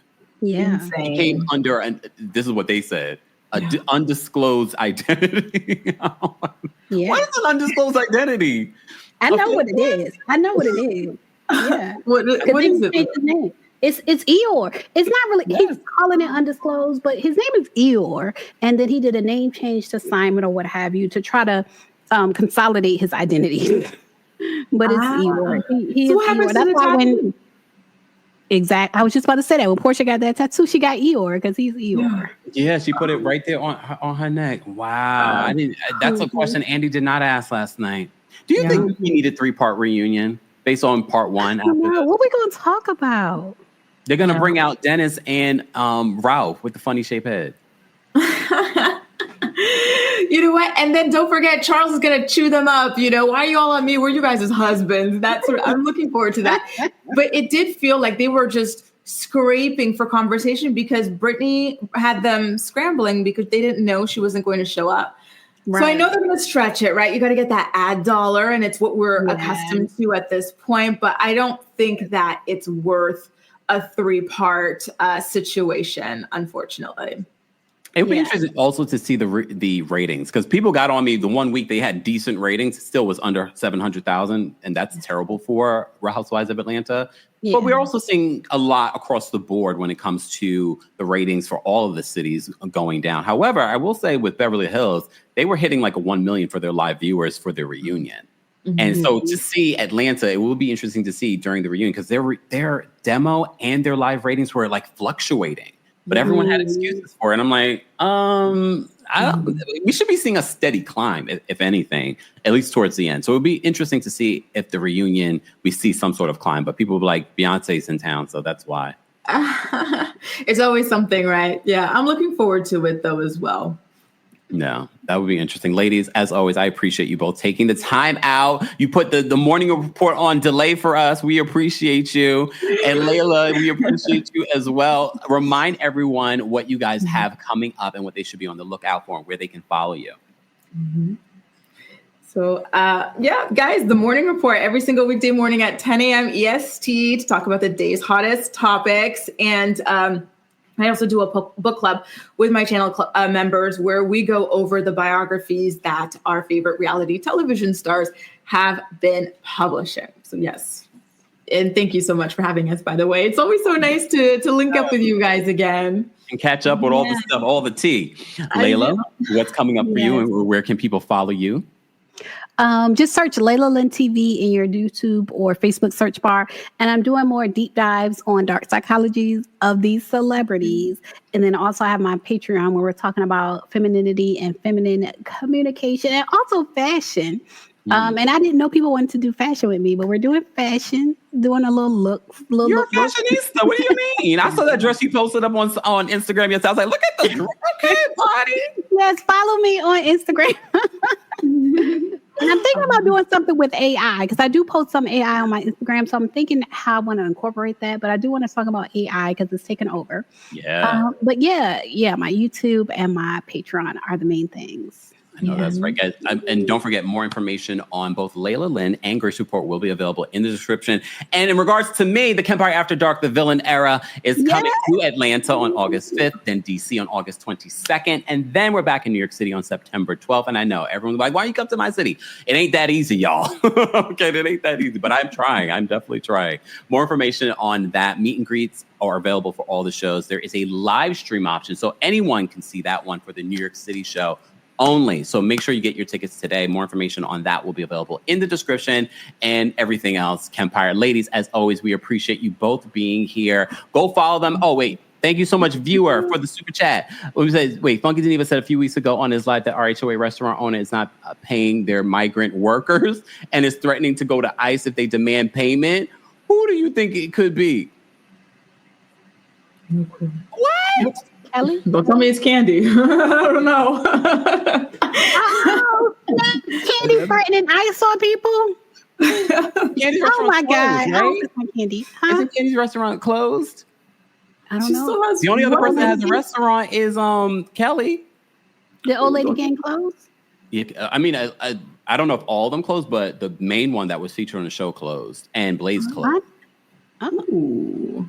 So Kelly's the only one that has a restaurant, right? Did he say which one? Did he say past or present? That's terrible, regardless. Yeah. Right now, call ICE people. I know. Look, ladies, thank you so much for being here. I appreciate you both so much. This is always a joy to do bringing the dream team back together again. If you missed it, guys, we've collaborated for years now. Our Real Housewives of Atlanta and Potomac recaps and hot topics we've discussed over the years. So just Google it in there. Even if they're old episodes, some of you are watching the old episodes, and Nene's not getting a residual. So we will get residuals. So we'll watch those. Thank you both for being here, guys.